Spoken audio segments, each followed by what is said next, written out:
Well, good morning. Good morning. This is your pal, Uncle Bruce. A little unorganized this morning, but I'm here.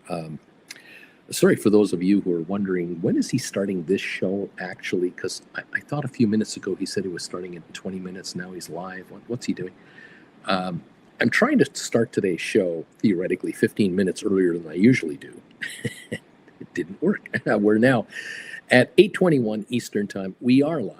I am your pal, Uncle Bruce, with Stock Markets with Bruce, where I'm trying to explain to you in plain English every day before the market opens what's going on and how can you make money in this market, especially if you're an option writer. And I want to congratulate my viewers who are option writers. You guys are scoring returns left, right, and center while the madness is overtaking the markets, while the MAGA crowd is wondering what is going on, while the rest of the world is going, what's wrong with America? Why can't they get their freaking act together? And you option writers are going, you know what? It doesn't matter. I don't care who the president is. I don't care who your prime minister in Canada is. I don't care who runs countries around the world. I make money writing options because I am a casino and I take the wagers from the saps who are stupid enough, who think they are smart enough to outguess the market. I make money from market guessers by taking their wagers. And I make money every single time. Like the Duke brothers on trading places. If only the Duke brothers didn't try to corner the orange juice market, they would be continuing on in that movie quite nicely. Be a bookie. That's all I'm telling you. Just be the bookie, be the bet taker, and get incredibly wealthy. Stay in your lane, stay conservative, and just keep taking the money. It's just that simple. Welcome all to the party, pal. Nice to have you here. Certain people out there are just not getting it through their thick skulls that what you don't do, and again, they never learn because there's always a new gambler to the table anyway.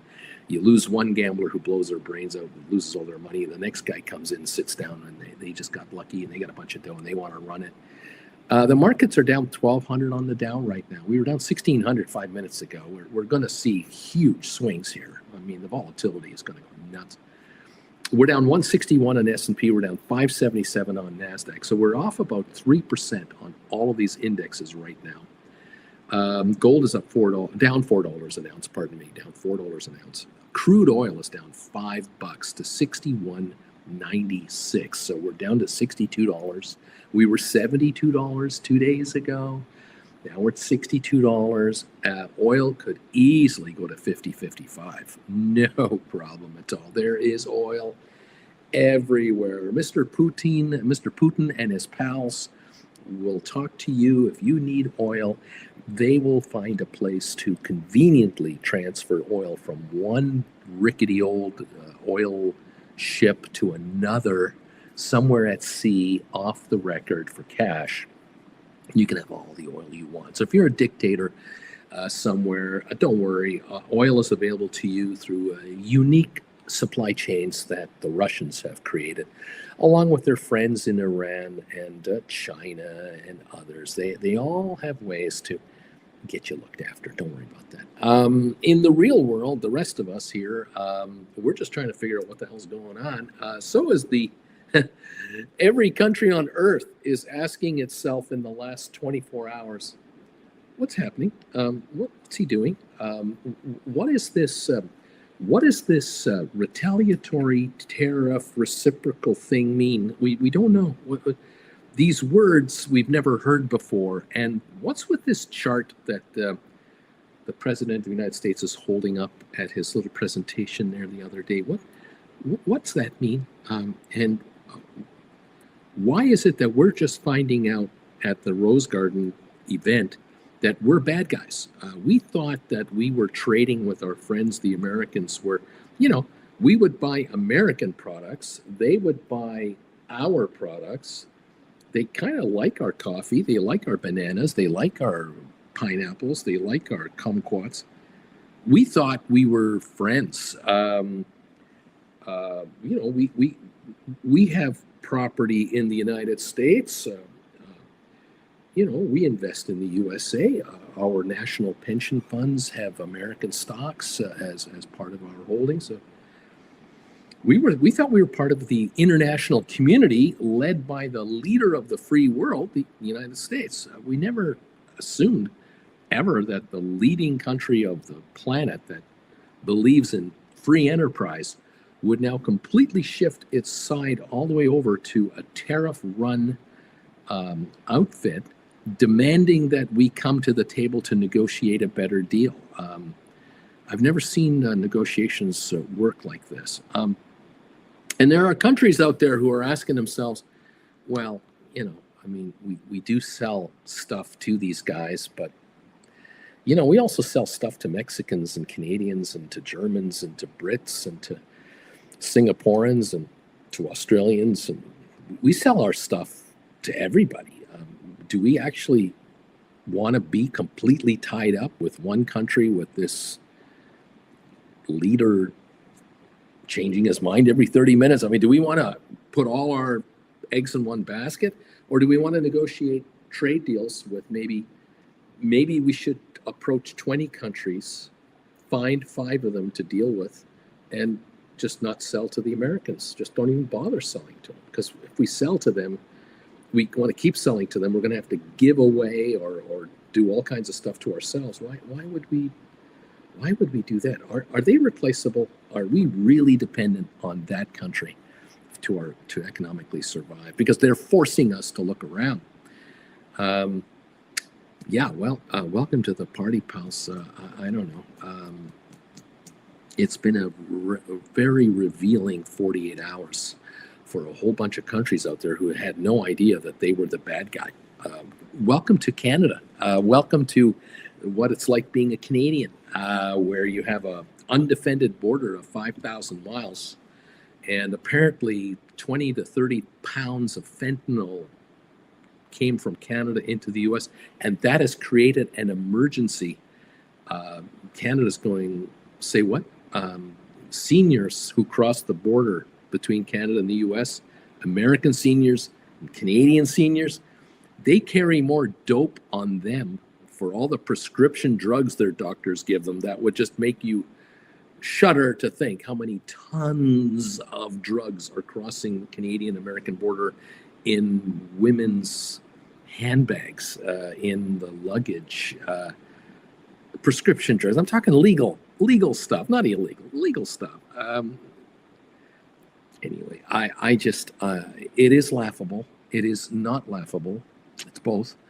It's tragic. And what the real shame of it is that for the United States citizens out there, to all of my American friends, you've just had your standard of living get chopped down dramatically because a whole bunch of your so-called disposable income will now be diverted over to the U.S. tax department. Your country has decided through its leadership that $3,800 per family is more suited to go into the U.S. Treasury than to go into the economy of the United States. And the Treasury is going to use that capital to hand out $5 trillion of tax cuts to the highest tax-paying people in America, which is not the middle class, it's the top 2% really, and to corporate America. The problem for corporate America, though, is we have good news and bad news,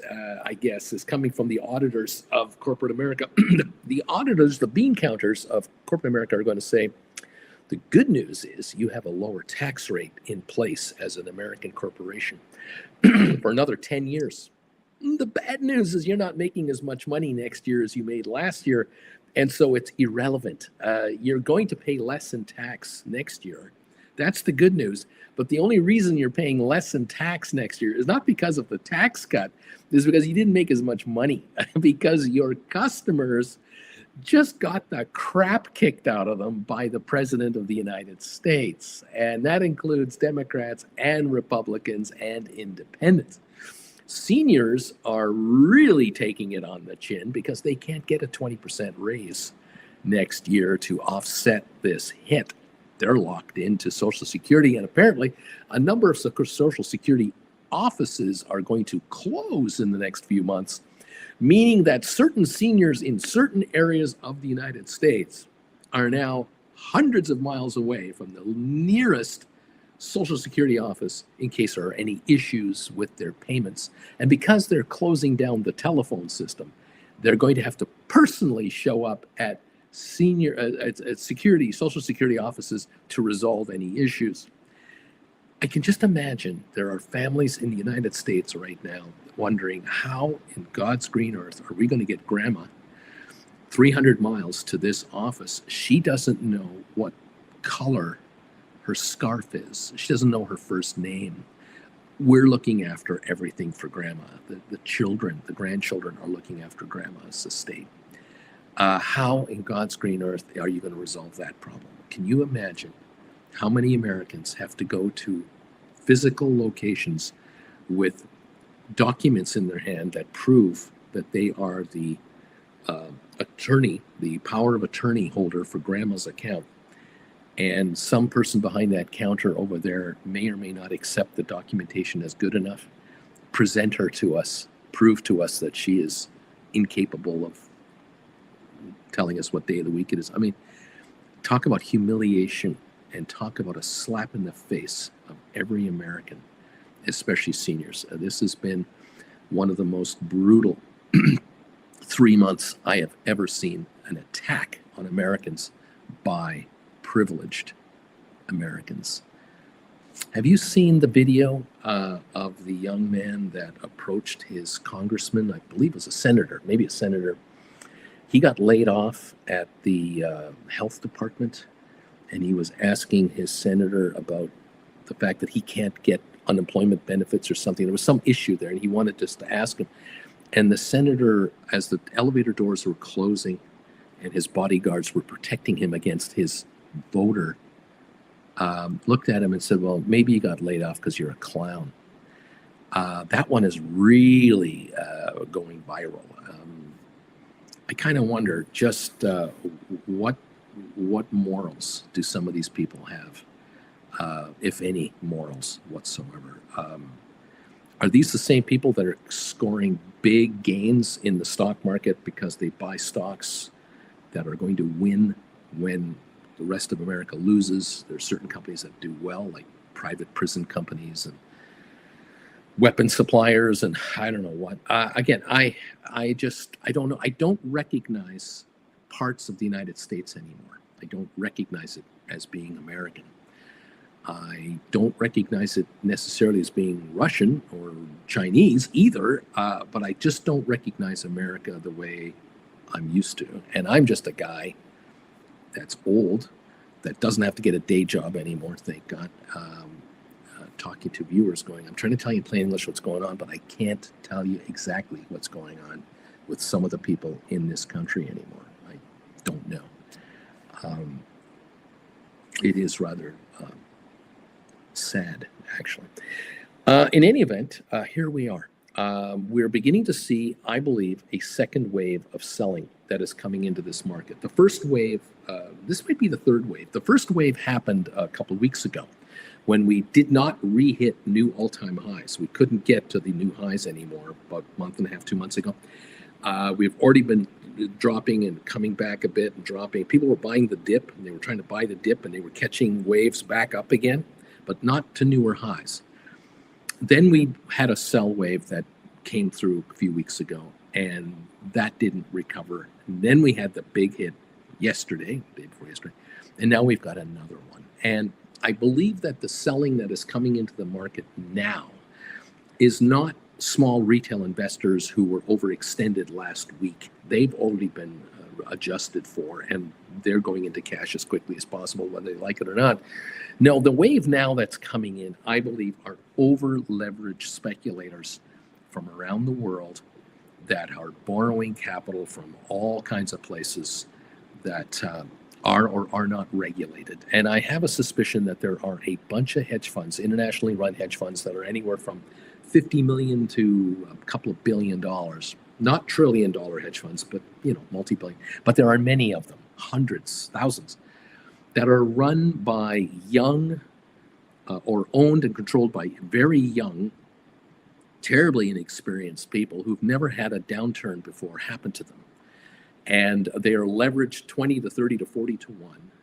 They've had a wonderful 10 years of making nothing but money because interest rates were virtually zero. So money was available easily from all over the planet, to the point now where certain interest rates are rising, and margin accounts that used to have all kinds of credibility and marginability are all of a sudden being restricted. And these guys are scrambling for cash. And the problem is that if you are leveraged, say 2 to 1, you've got $10 million in cash, and you borrow $10 million in cash to play the stock market. When the market goes down 10%, your account is now not worth $20 million, it's worth $18 million. Well, you can only borrow $9 million against an $18 million account. And if you owe $10 million against an account that can only give you $9 million, you need to come up with $1 million. The problem is if you sell $1 million worth of stock, you're also selling $500,000 of borrowability. And so you actually have to sell $2 million worth of stock to be able to pay down $1 million of debt. In other words, your account now is worth $18 million.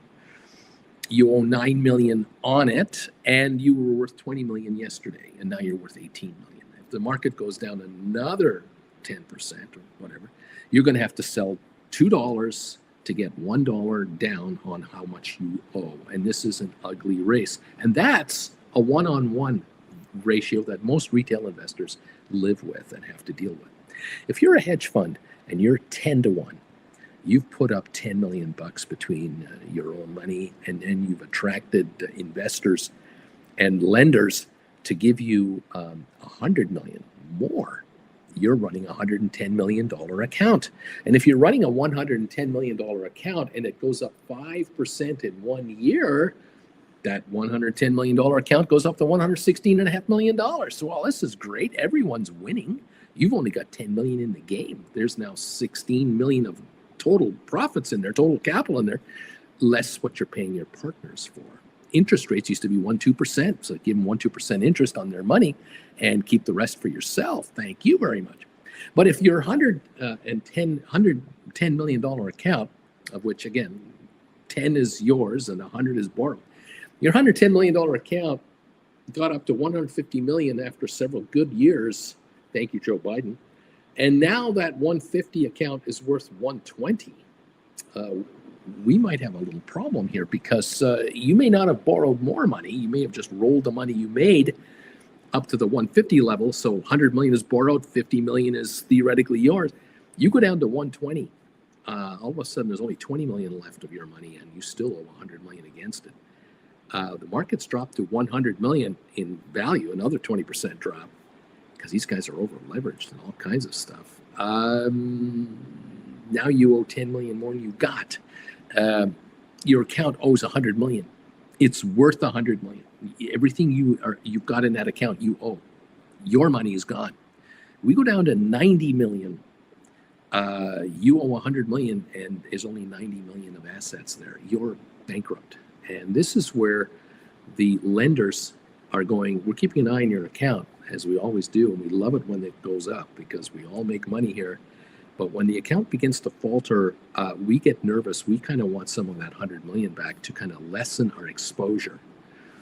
And unless this gambler, these players can find fresh capital from a new group, 50 million of fresh capital to take out 30 million of the old guys, pay them off, get rid of them, and add 20 million fresh dollars to play with. Unless you can do that, you are in trouble. And if you're leveraged 30 to 1 and you got 10 million in the game and you borrowed 300 million, a 10% pullback wipes you out big time, and there's no recovery. You're bankrupt. We're down 2.5% right now in the Dow as I'm talking to you. We were down yesterday 4 or 5% yesterday. We're already off 7-8% going into these days. We're down 15% already in the markets. There are hedge funds out there who have been wiped out that we haven't heard about yet, because they're scrambling to find money from Uncle so-and-so and Grandma so-and-so, and they're trying to scramble their dough together. They're probably offloading supercars, offloading condos in exclusive places like Monaco, offloading certain yachts, super yachts, leveraging assets to get cash to keep the game going. You can keep that going for a while, but eventually you run out of places to call. And the word gets out that, did you hear about so-and-so and so-and-so and so-and-so? Those guys are all broke. They're all overexposed into all kinds of investments. And so that's the second and third and fourth wave that takes out those guys. From there, it gets worse. It just gets worse because the liquidity game gets really difficult. Capital becomes extremely hard to find, because when markets drop $1 trillion a day or $2 trillion a day of value, everybody's value is lower. And therefore, everyone else around the world can also not get cash in their hand as quickly as they could 2 weeks ago. This is a forced selling, forced error deal where everyone fumbles the ball at the same time. And the only winners are viewers of this channel who are sitting on a mountain of cash because you got out, and Warren Buffett. Warren Buffett with $330 billion in cash, which we have talked about, and everyone has talked about now for 2 years. They've been talking about how much cash Warren Buffett is sitting on, and wondering, why is he sitting on so much cash? Why is he just sitting on all that cash? He's hauling in 5% interest on that money, easily bringing in $15 billion a year in interest payments. That cash balance just keeps growing. He's probably going to be up to $400 billion by the end of this year. Now you know. Now you kind of go, wait a minute, I kind of get the idea. Warren Buffett, in theory, he could be buying NVIDIA this morning at $98 a share. This NVIDIA has gotten kind of cheap. That might be a reason he's sitting on that kind of money. NVIDIA is $98.20 right now. It was $150 3 months ago. Maybe Warren Buffett's going, at $98 a share. Maybe, but then again, maybe NVIDIA will go to $88 a share, because how many hedge fund players, big time gamblers, are into NVIDIA? Everybody. Everybody's into NVIDIA. Who's gambling like crazy on Tesla? Everybody. Who's gambling on Apple? Who's gambling on Google? Who's gambling on Microsoft? Everybody's gambling on these. They're the Magnificent Seven. They've had the greatest track record of growth of mankind's history. I mean, the value of the Magnificent Seven over 5 years, under Joe Biden, the Magnificent Sevens went up dramatically under Joe Biden. And didn't Joe Biden offer the CHIPS program and all these other programs to build and grow these companies even further? They were in line, first in line at the White House to get those bills passed. Beautiful stuff. Now, the new guy in town, who's supposedly the greatest businessman of all time, is not coming off so great right now. And the Magnificent Seven stocks are getting the crap kicked out of them, which means a whole bunch of gamblers who went with this guy, who backed him up through super PACs, they're asking themselves, why did I put money into his campaign and get him elected in order to have him come up with a chart in the East Lawn that slams every country in the world as an enemy, which makes no sense. And we don't know where these numbers came from to justify these tariffs. We have no idea how they calculated it. Interview after interview after interview is being done on every business network you can imagine, and nobody knows how they came up with the numbers. No, nobody knows. Why is Vietnam getting 47% tariffs? What the hell did they do all of a sudden? They were creating all kinds of jobs and trading with America and buying American goods. The Vietnamese standard of living was rising, which means they could buy more American stuff. All of a sudden, they're the enemy. What the hell's going on? Hedge funds out there are leveraged to the teeth, left, right, and center. And they've had an easy time to raise capital because of rising markets, which means the boats of the lake is rising, which means all the boats are going up in value at the same time. Easy interest rates, all kinds of capital being made available out there, and all of that stopped. It's like playing musical chairs, and someone took the music away. And there are chairs missing, And all of a sudden, people can't find a place to sit down. And at first, it's kind of a polite little game. Oh, well, we're going from 20 people to 19. Oh, one person couldn't find a chair. Oh, that's, stand over there and watch the rest of us play. But when you get down to 7 or 8 people and now 3 chairs are missing, you have fistfights. You have a birthday party that ain't a pretty little thing anymore because the booze has taken over. And here we are with the markets now down another 1,000 points on the Dow this morning.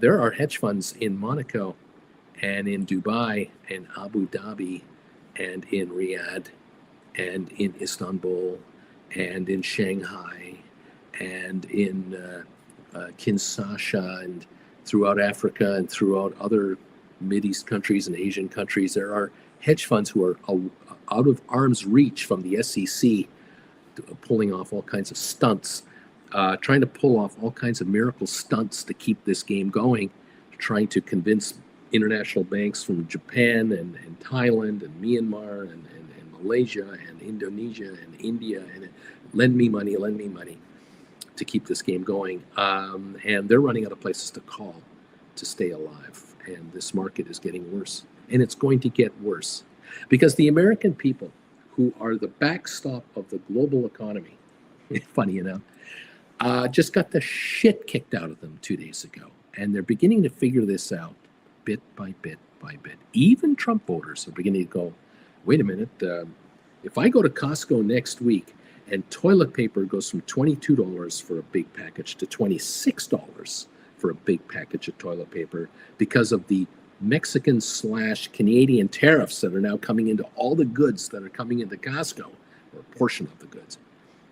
To wipe my ass is going to cost me $4 more a bundle. And to do that, I'm wiping my butt using Canadian paper. Is that what you're telling me?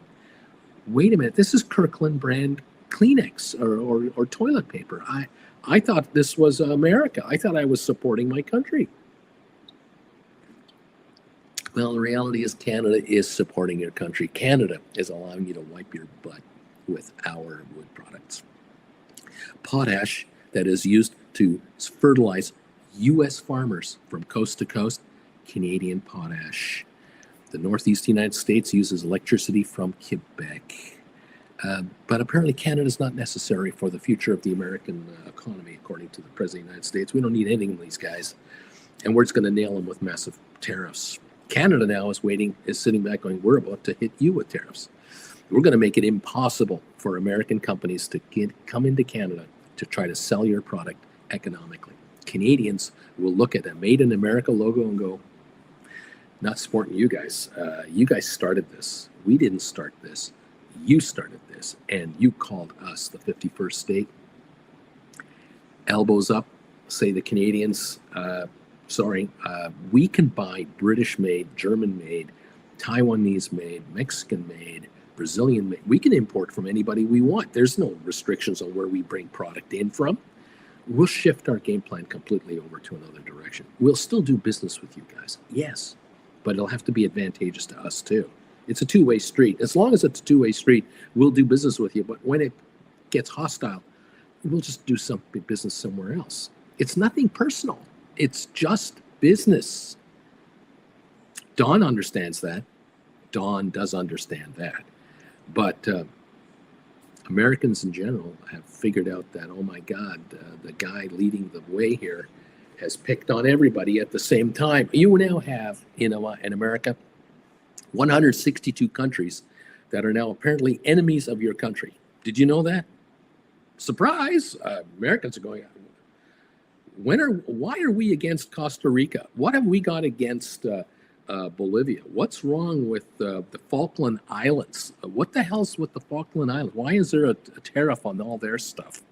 They're on an island deep in the Pacific, British territory. What do they do? A lot of Americans are very confused right now, and they're watching their 401ks plummet in value. The 1,200 point loss right now on the Dow, and it's 160 point loss on S&P and 565 on NASDAQ right this moment, means that your 401k, that I don't know if you get daily reports on your 401k, you should be. Some of you only get a report every month from your employer telling you what your 401k is worth. And some of those used to be mailed out. I don't know if you get electronic updates on your investments. There are a lot of Americans out there who are figuring out yesterday, today, next week, good Lord Almighty, I'm down 15% on my retirement account. I was looking to retire at age 65. The way this is going, I'm going to be retired at age 72. You just got 7 years added to your work life. How happy are those folks? If you're an option writer around here and you've been following me, kind of, I'm praying you followed me and the family here closely, especially the Gold Bagel members. You've definitely been doing it right. You're cash. You're all cash. You got out of this market. Almost all of you got out. Very few of you are into the market with just stock. I know there are viewers of this channel who are long stock in their retirement accounts. That's exactly what you're supposed to be doing. You can't be an option, a credit spread writer in a retirement account. That's actually not allowed. But you can be a covered call writer. And covered call writers, even just only covered call writers, have had a lot of protection against their drop in values by bringing in premiums from selling call options. And what have they been doing the last month and a half? Aggressively, they've been given the opportunity to buy back call options for 10 to 30 cents on the dollar that they sold them for and write a new batch of calls for another bunch of capital, which allows them to buy more stock that they're into to write more contracts and then buy those back at lower prices and rewrite again. And yes, there are some skeptics here who will say, well, Uncle Bruce, if a stock goes down 5% every couple of days, every couple, it goes down again, it goes down again, it goes down, like NVIDIA from 150, and it goes down to 98. There's no way option writers who write call options could possibly stay ahead of the fall of NVIDIA. Wouldn't it stand to reason that if someone had 1,000 shares of NVIDIA at 150 a share with 150 grand, and now they have 1,000 shares at $98 a share with 98 grand, they're down 50,000 on the stock. Okay, they got 20,000 in premiums from their options. Aren't they still down $30,000? That's true, you are. Did you sell the stock and cash it out? No. Are you still holding the stock? Yeah. Are you still writing options? Yeah. Will you be writing options 6 months from now? Yeah. It's in a retirement account. It's paid for stock. Doesn't matter where it goes. You're going to keep writing options on your stock. Well, 5 years from now, where are you going to be at?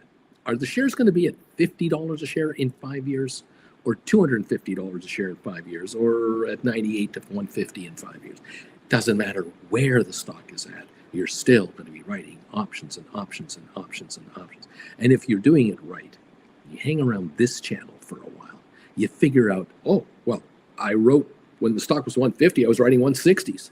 And then the stock went down to 130 a share. I bought the 160s back and I wrote 140s, and the stock went down to 120 a share. And I bought those back and I wrote 135s, and then the stock went down to 110. And I bought those back and wrote 125s, 120. I just kept writing and writing and took $5 a share, $5 a contract off the table, another $5 a contract off the table, another $5. And you're doing it now, and you're going to keep doing it. And most of you, what you've done what you did do is you took the capital in and you bought stock at 120. You bought stock at 110. You bought stock at 100. You're buying stock now at 98. And you're going to write another contract added to the contracts you're writing. In other words, you're not writing 10 contracts anymore. You're writing 11 or 12 contracts now. And you're going to continue to do that, which in effect means you're getting 10 to 20% more capital into your hands than you were and could have 6 months ago, because you're writing 12 contracts, not 10. And you're going to keep rolling and rolling and rolling. And if the stock starts to go up $5 a week, you're going to buy back contracts at 110 and write 120s. And you're going to buy back the 120s and write 130s. So you're going to scale up and write your contracts higher and higher and higher as your value of your account rises. And you might lose a little on your contracts, but what you lose here, you're more than making up here. And you're winning and you're winning and you're winning. Oh, and did you remember you had 1,000 shares 6 months ago, and you now have 12 to 1,500 shares now, because you've been buying the stock all the way down, and now they go up $5, $10 a piece. It isn't 1,000 shares going up in value; it's 1,200 to 1,500 shares going up in value. Oh, you're winning, even more winning. You're leveraging your win Welcome to the party, pal, of option writing. You're a casino, you're not a gambler, and you're always going to be writing. There's a guy who is not going to be writing very much in the way of contracts. He didn't understand and learn the codes. This guy, he never understood how to write contracts. Mr. Takagi, he won't be joining us, sadly, for the rest of his life because he didn't learn the codes on how to write contracts. This guy figured out how to write contracts. He figured out taking my classes years ago. Oh, you mean I'm allowed to write contracts on stock that I have in my account and get paid money up front to do it? I can also sell my stock in the open market, like in my margin account, like SoFi. I could sell it at $14 and write $20 cash secured puts and get paid a whole whack of money to buy back my stock at a big discount to this market. What? Yes, welcome to the party, pal. This channel here is completely opposite of what everyone else does. We are George Costanza. That's what we are here. We're George. We do everything different. We don't just buy stock and hope it goes up someday. Why play that game? That's what everyone is doing out there. The Dow's down 1,096. That's what all those folks are doing. How do they feel about their stocks? How many people bought NVIDIA between 125 and 150 a share so far this last 6 months? How do you think they're feeling? They are not option writers. They're into this stuff at 145 a share, and they're sitting at 98 right now. How do you think they feel? This guy here is going, I make money on shrinkage. I can't believe it. I was in the pool. Is making money on shrinkage and saying, thank you very much. Let's keep this game going. Welcome all to the program. I'm just a guy in front of a computer with a fancy set behind him. People tell me, you know what you should do, Bruce? You should really set up something about, a fancy screen. Like you should have a fancy background. You know, maybe you should be like comedy actors. You should be at the comedy store and do that, or maybe you should pretend that you're in a fancy mansion, look like this. Maybe you should do that. Maybe you should just look really official and be at the market. That kind of thing, or maybe just tell us you're on a cruise ship and forget the whole thing, or tell us you're in, show us Rancho Mirage in all of its glory. But right now you're just showing us this. You're just a guy in front of this screen right here. Welcome all to the program where I don't trade stock, I don't write options, I don't compete against you to try to get you to write contracts because I'm already in them. I'm just a guy that makes a living, tries to make a living being in front of the camera to tell you what's going on in the market. And if I can help you be a smarter option writer, I'm doing my job. You take advantage of this deal right here. You buy 4 lessons for the price of 3. Congratulations. If you're not taking advantage of this deal and you don't understand how options work and you're not making money writing options, it's not my fault. You have the opportunity to learn how to write options. That's what this channel is all about. There are viewers here who've been here now since January 2021, watching me live every day the markets are open, learning how the market works and how to figure out making money in this options market. I congratulate all of you. I thank you all for being here. Also, a huge thanks to all of you out there who have subscribed to my channel. If you have subscribed to my channel, I cannot thank you enough for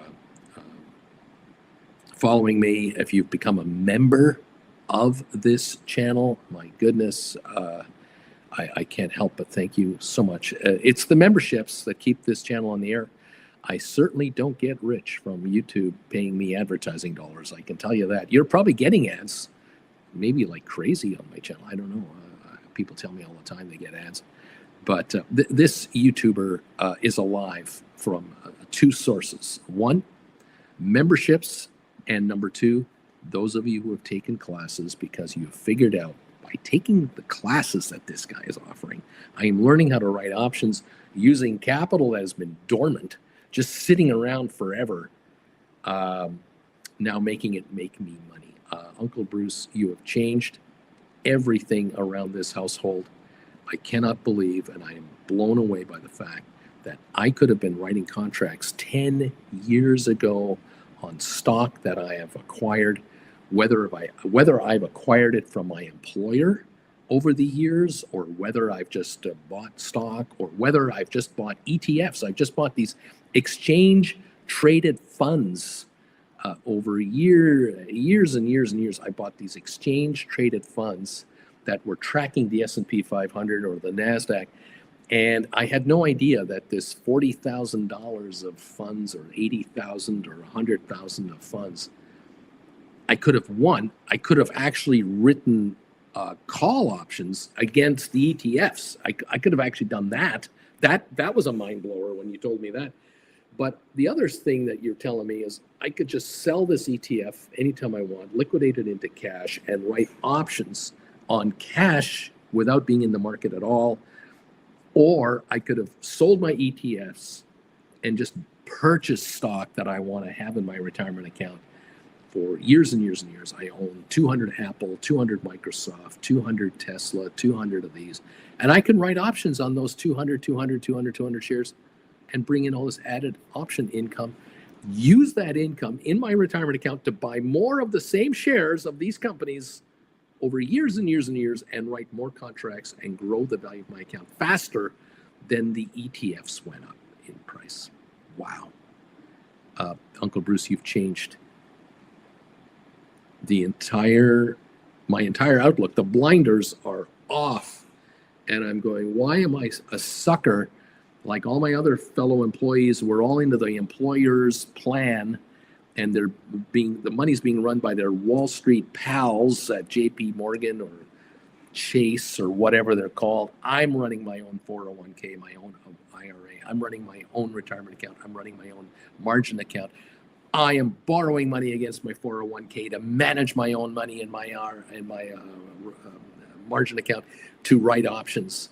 Using the money I saved in my 401k, I am now writing options outside of my 401k for added income to pay off my credit card, pay off my car loan, take a vacation, replace the damn air conditioner, get a new television, get the kid into soccer, whatever I need the money for, because I'm sure not getting a raise at work.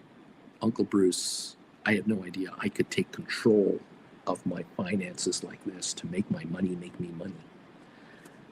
Wow. Again, there are no viewers on this channel that are identical to each other. All of my viewers are different than everyone else.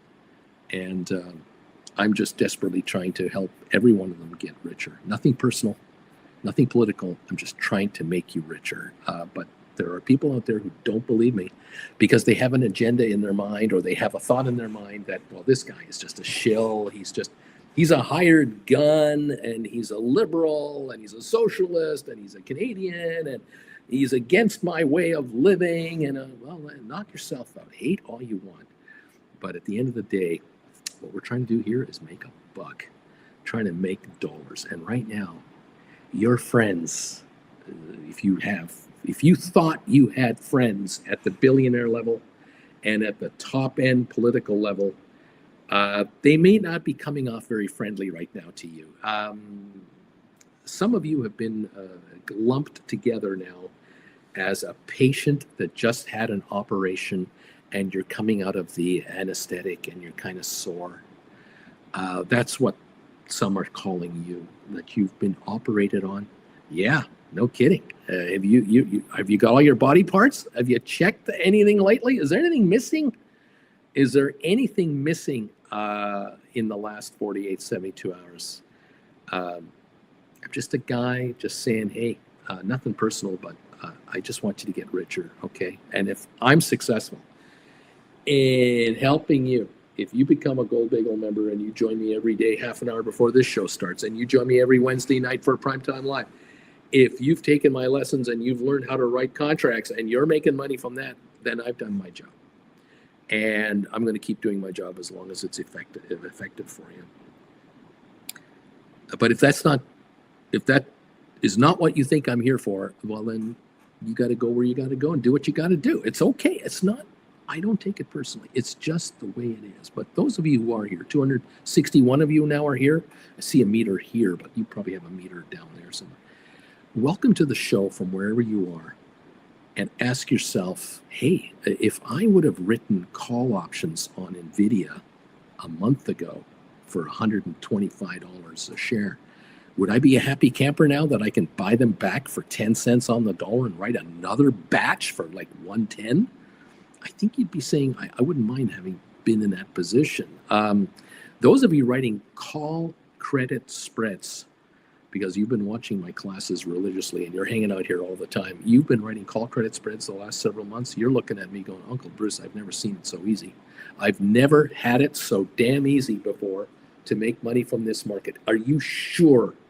Honestly, Uncle Bruce, tell me now, is this legal? Am I allowed to make this kind of money from the stock market? I'm only a $50,000 account, you know. I've only got $5,000. I've only got 50 grand. I only got $1 million. I'm not a billionaire. My job is to try to help you become a member of the 10% club, the top 10 percentile of the economy.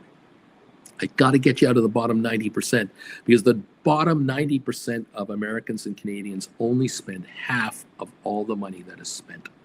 The top 10% have the other half. I'm trying to get you up there. $240,000 a year or more in income is what you have to be a top 10 percenter, and that just gets you in. All right, that doesn't like make you, oh, I'm king of the world at $240,000 a year. You just got in. Okay, we got to get you to 360,000. We have to get you to 400,000 a year so that you are solidly in the top 10% for the rest of your life, not for a year or two, and then you go back down to 50,000 a year. Forever. You only go around one time. Why do you think billionaires don't want to go back to being broke? Have you ever figured that out? Why do billionaires try so hard to stay billionaires? They'll bribe politicians to make sure they stay billionaires.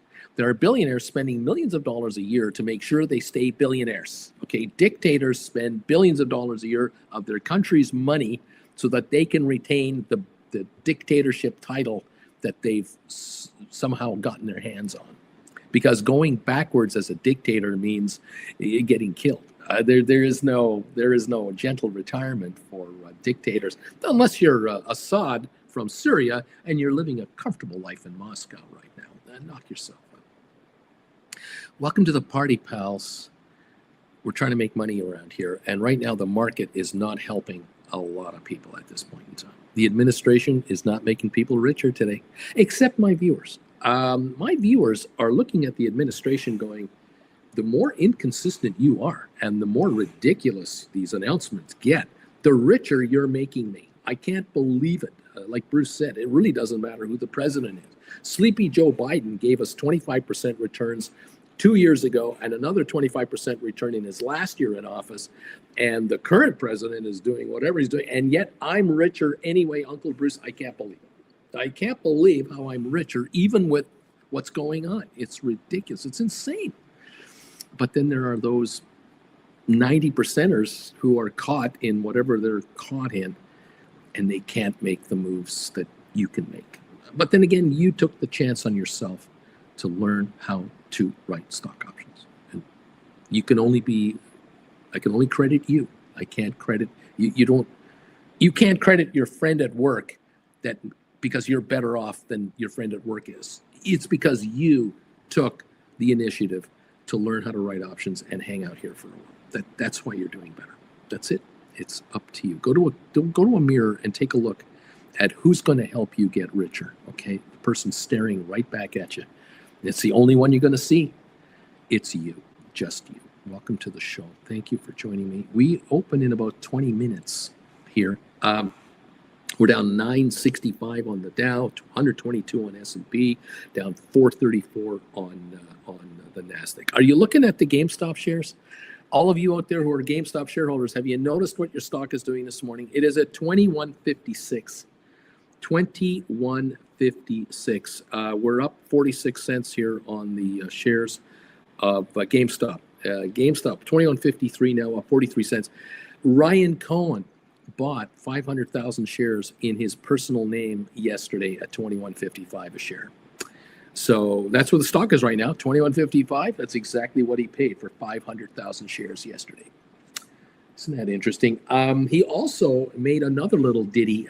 He moved 22 million of his shares into a Schwab margin account yesterday. He did that as well. And he now can borrow $22 million on his own stock if he wants to. Or he could write options. He could do both. He could write cash secured puts. I don't know. He's got all kinds of potential here. What's Roaring Kitty doing? I do not know what Roaring Kitty is doing. Does anyone know anything about what Roaring Kitty is doing? If Roaring Kitty were picking up more stock through option purchases, you think the stock would go even higher than it's going now? Has Ryan Cohen put a floor on GameStop by making this first purchase? Will he make more? Will Ryan Cohen buy 500,000 shares a day for 10 days in a row? He'll just buy another 500,000, buy another 500,000, buy another. Hit the bid, hit the bid, hit the bid. There's a sign. There's an indication that someone thinks we're at the low. SoFi is $9.98.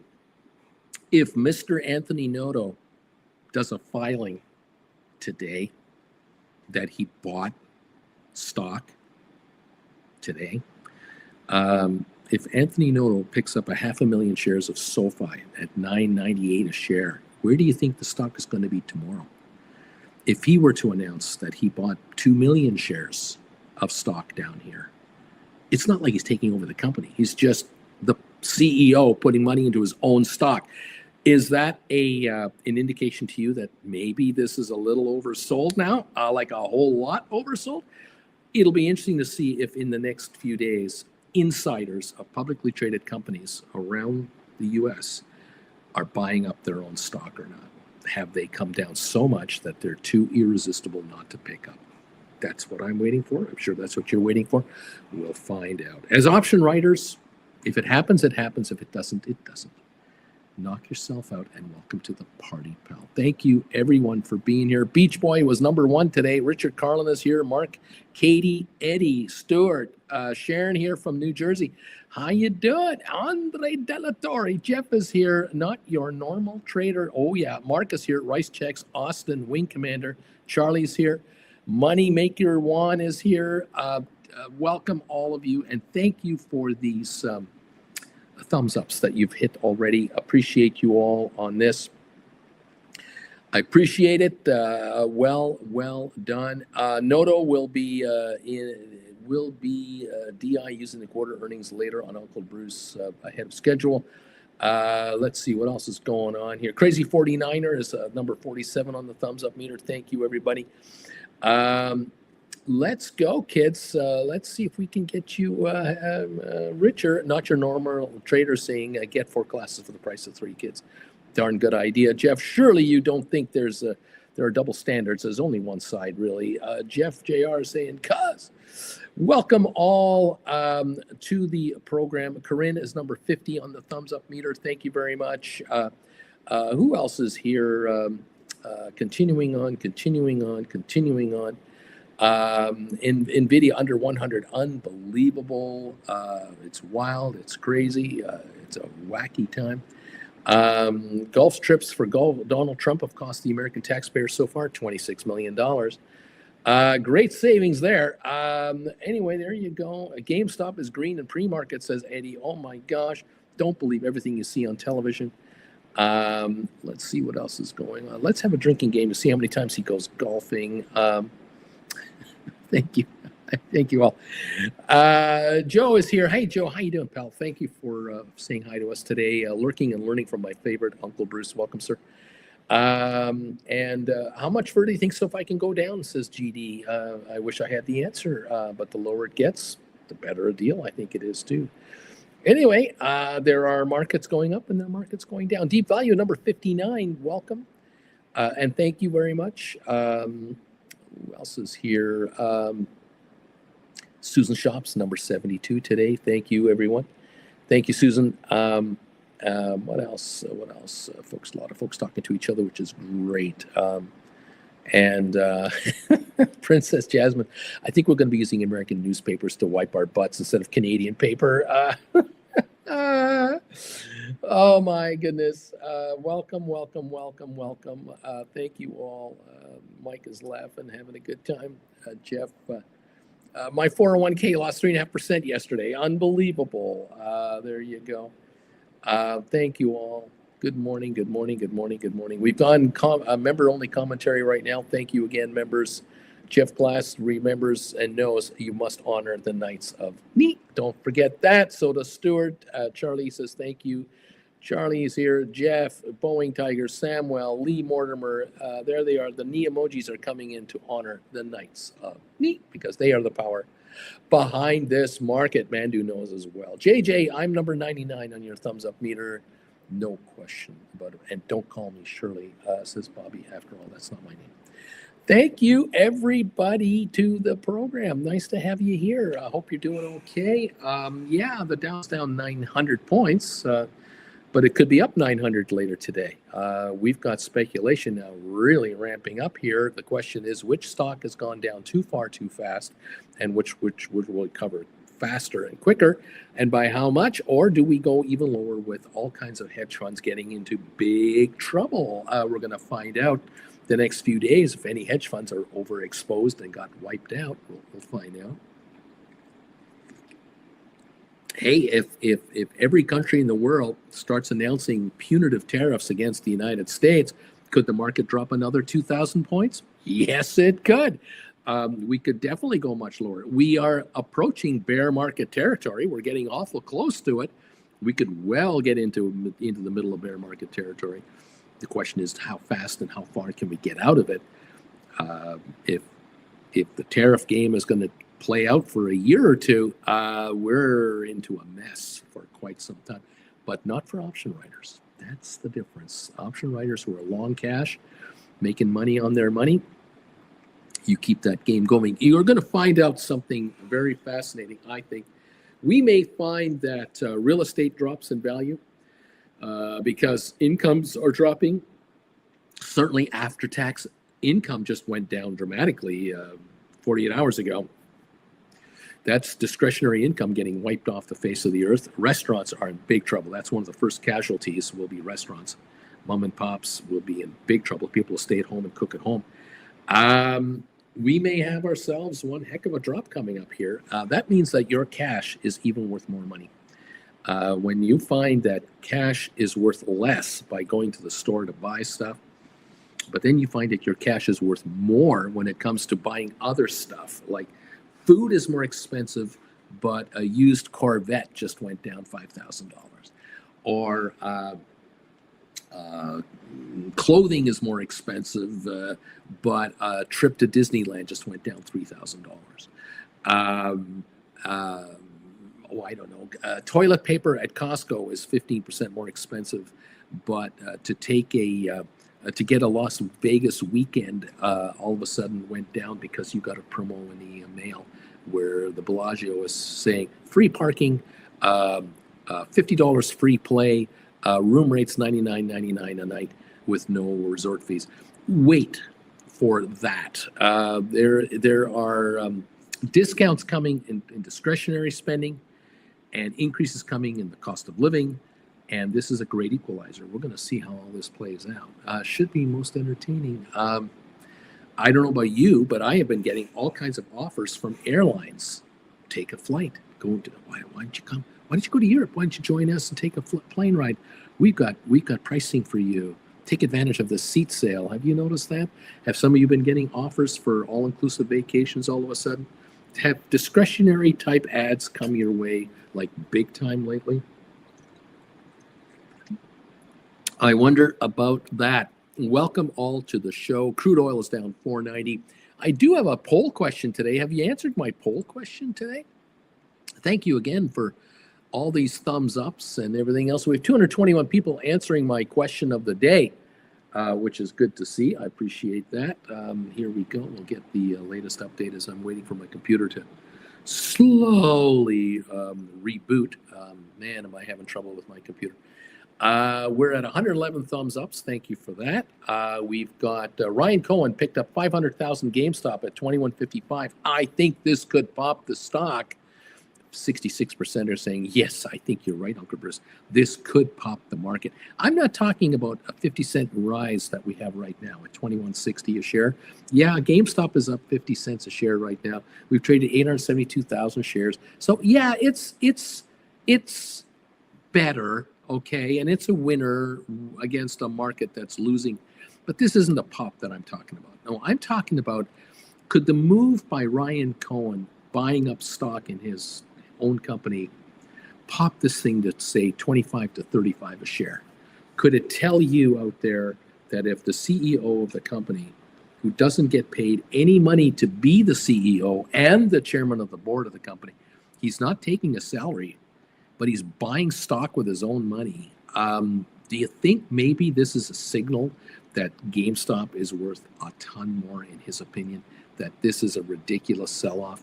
The fact that he just did a deal for $1.5 billion, where the conversion price of the $1.5 billion is $29.85 a share. No one's talking about it. No one is talking about that. $29.85 a share is the conversion price of the $1.5 billion he just got. He's sitting at 6.3 billion in cash. He's hauling in $310 million a year in interest on this thing. He just bought 500,000 shares at 21.55. Do you think that might pop the market once the fireworks kind of settles down and we kind of look around and go, what should we do now? I kind of wonder if GameStop will be one of those first stocks to recover back to $30 a share before anybody else gets going. I wonder. What about Mr. Noto? Anthony Noto, is he going to pick up 200,000, 500,000, a million shares of SoFi in the nines, in the $10 range? Is he going to file? He has to file if he does. Will he file at any time a buy report? Yeah, I just bought another 500,000 shares at $9.88 a share. What do you think is going to happen with SoFi when that comes out across the wire? Anything? Selling or buying? And the buying, where would we go? We, of course, are waiting now for the first quarter financials to be released by SoFi, because this is the 4th of April and their first quarter ended on March 31st. We will be speculating about that going forward. Maybe not today, but we will be. Let's see how that plays itself out. We open in 7 minutes and we're down 1,000 on the Dow. The Dow is not coming up to break even coming into the opening. It is staying down here, down 2.5%. Now, the markets were down 3.5% an hour ago. They're now down 2.5%. There has been some correction, some upward movement. Is it that when we open, we're only down 1.5%? Could it be an hour into the market, we're even as the market tries to figure out what to do next? Then we drop 1.5%, and then we come back to even, and then we drop 0.5%, and then we gain 1% today? Could that actually happen today? Could the Dow be up 400 points by the end of the night tonight? Yeah, it sure could. But it could also be down another 1,000. It could be down 1,800 today. Again, you tell me. We're here, option writers. We'll just let the market tell us what to do. That's the way this game works. Charlie, I've been getting offers for travel with Canadian dollars at par, trying to get Canadians into the U.S. right now. Crazy 49er, how quickly can we land? I can't tell. You can tell me, I'm a doctor. I love that. Brian, Uncle Bruce, is GameStop a safe haven for our cash right now? I mean, they're just 2/3 cash. This is crazy. GameStop is the perfect stock to write cash secured puts on right now. The perfect stock to write cash secured puts and put credit spreads. I do like it. Anyway, yeah, giddy up. Good morning, says James of the Misty Tree. I'm number 118. Curious Cat, I have some call options on SoFi expiring really soon. Like, what's the right time to roll over? Now or wait for the price to fall more? What do you think? Well, let's see how the market opens up. See what's going on. A hospital, what is it? It's a big building with beds, but that's not important right now. Welcome everyone, to the crazy, zany day known as Friday April the 4th. Option expiry day. There's volatility built into today. We open in 5 minutes. We're down 1,080 on the Dow at the moment. It's nice to have you here with us this morning. We're at 21.55 on GameStop. That's exactly the price Ryan Cohen bought 500,000 shares at yesterday. He bought them yesterday. The stock hit 21.08 yesterday at one point for the low. The high was 21.78 for the high. He was buying at 21.55 yesterday. Stock closed at 21.10, right near the low of the day. We were this morning as low as about 20.60. We were as high this morning as 22.15, and we're at 21.53 right now. We are up 43 cents on GameStop at the moment. The lone beacon of green, apparently, I could be wrong. SoFi did hit a low today during the pre-market of around 9.45 for like a trade or two in the pre-market. We're now at 9.94 on SoFi. We're down 71 cents on 4.6 million shares. I do not know if Mr. Noto or any of the directors or senior management are buying stock in SoFi. I do not know. Haven't seen a report yet. We're going to watch and see what happens. Hello, everybody. Brian, I bought 50 more GameStop when I read about RC doing his buying. Any idea how many people did what I did? I wonder. Doug, sea of red today. Great buying opportunity unfolding before our eyes. Greed on fear index is extremely fear. Buy when this is when the money is made. I know what you mean, buddy. I'm there. I'm with you. At the moment, let's get some data up here. The VIX is now showing what? If I can get the fear index to pop through here, you have to bear with me. My computer is, sometimes it's going to give me, sometimes it won't. The rates are 3.92 on the US. The VIX is 36. It got up to what, 48 this morning. It was around 48. It's now 36, up 6. Oil still down $5 a barrel, and we have negative gold and negative across the board right now. Remember, yesterday we did drop 1,679 points on the Dow. We're down 1,000 more right now at 39,743. S&P dropped 274 yesterday. We're down 132 now, and the Nasdaq dropped 1,050 yesterday. We're down 491 at this moment in time. Welcome all to what we call the party, pal. Let's see how this wants to start here in a moment or two as Larry Titus, I am sure, is polishing up the bells, getting ready to ring them loud and clear to indicate to us that this market is about to open for trading. Thank you, everyone, for coming through here, hanging out with us today as we're getting ready to open for trading on a down day.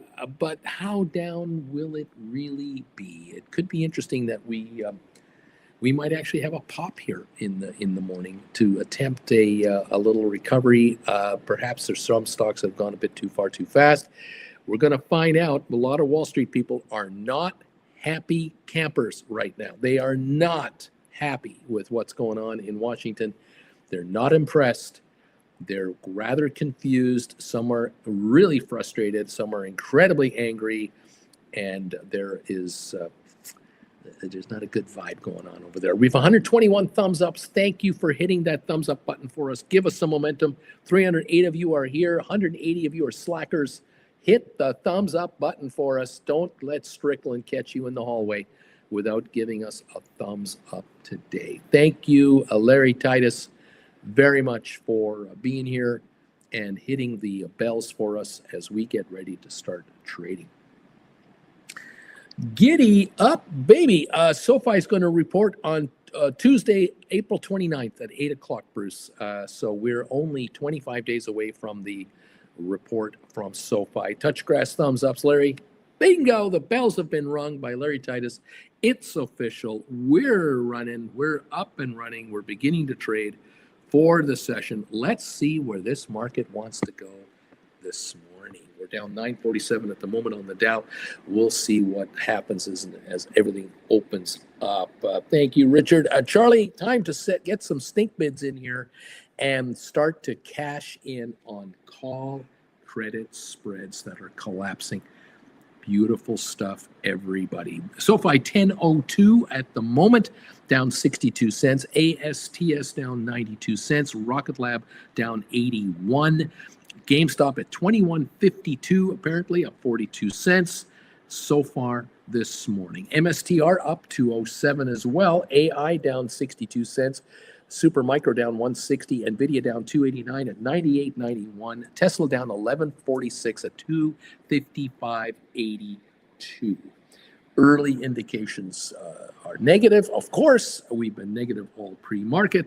Now we're going to see what this market is going to do and what kind of gambling is coming into this market. What kind of speculation are we going to get in the first hour? Welcome to the party, pal. We have to get through the first half hour. There are sellouts that must be done. We'll see how many of those get done, and then we'll see where the market wants to go from here. SoFi now 10.21. It's now down 40-odd cents. It's a quick snapback here. In the pre-market, we were down to 9.45. We're now at 10.21 on SoFi. And the markets are not quite as bad as they were earlier. But it's early, 2 minutes in. Let's see where we go from here. Welcome to the show. I'm just a guy in front of a computer trying to explain to you in plain English what's happening in the market. That's all I am. That's all I can be. And I think right now, from a position of cash is where you want to be. Cash is king. And writing options using cash is the way to make money in this business, and might be for a couple of years, because I do not see good times coming out. I see quarterly reports and quarterly revisions that are going to be lower going forward, especially companies doing business overseas. Not worried about companies that are U.S.-centric. Not worried about those companies at all. Not worried about SoFi. SoFi is going to make a lot more money. Going to get a bunch of new clients. I am worried about companies with a lot of overseas business. Apple, Microsoft, Google, Tesla. These are the guys that are on the front line of getting hit by foreign tariffs to make their products unaffordable in other countries' markets. That's what I'm worried about. The U.S. trade deficit is going to go wacky, and it's not going to be good for a lot of the S&P 500s or Dow 30s or NASDAQs. And that's what I worry about. I get paid to worry when there's nothing to worry about. I'm like this guy right here. Hate to compare myself to this gentleman, but you know what? This character here, he got paid to worry when there was nothing to worry about. And I just want you to be this guy right here. I want you to be this calm and this liberated from the markets and the manipulators of the markets. This is where I want you to be. Do not forget to honor the Knights of Neat. They are the power behind this market. Believe it or not, they are your saviors. Don't make them angry. You don't want to run into this guy in your investment world. No, no, no. Welcome to the party, pal. Nice to have you here. Welcome, everyone, to the show. All right, kids, just trying to have some fun and let the market make you money. That's all it is. We're down 1,000 on the Dow. We're down 150 or so right now on the S&P. It looks like we'll see how this lasts. Let's go from here. Yeah, 153 dropped 2.8% on S&P. NASDAQ down 3.2%, 536 points. Some folks are being blown out right now. Larry and Deep Value and Steven. Neat. Don't forget the Knights of Neat. I got 50 Spider. Jared is saying 557, 558 call credit spreads. Very interesting. Spider. We're at 522 right now. He's writing 557, 558s. They expire today. They're now at a penny. I'm just going to fold my arms and let them die for nothing. Hostergaard. Neat. There you go. That was a $5,000 trade. I don't know what the credit was that he got, but they're so far out of the money, they're worthless. Well done over there. Down 965 on the Dow Jones. Down 77 on SoFi. We're back to 987 now on SoFi. We got up to 1020. Here we are at 987.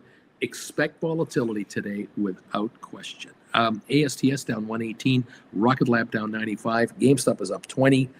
MSTR down 295, AI down 54. Welcome to the opening minutes as we try to figure out where we're at here with this market. Apple, Tesla, Microsoft, KFC, Nike, all the companies that make product overseas and bring it into the United States, like Lululemon, the Gap, Target, Walmart, Costco, it doesn't matter where their products come from.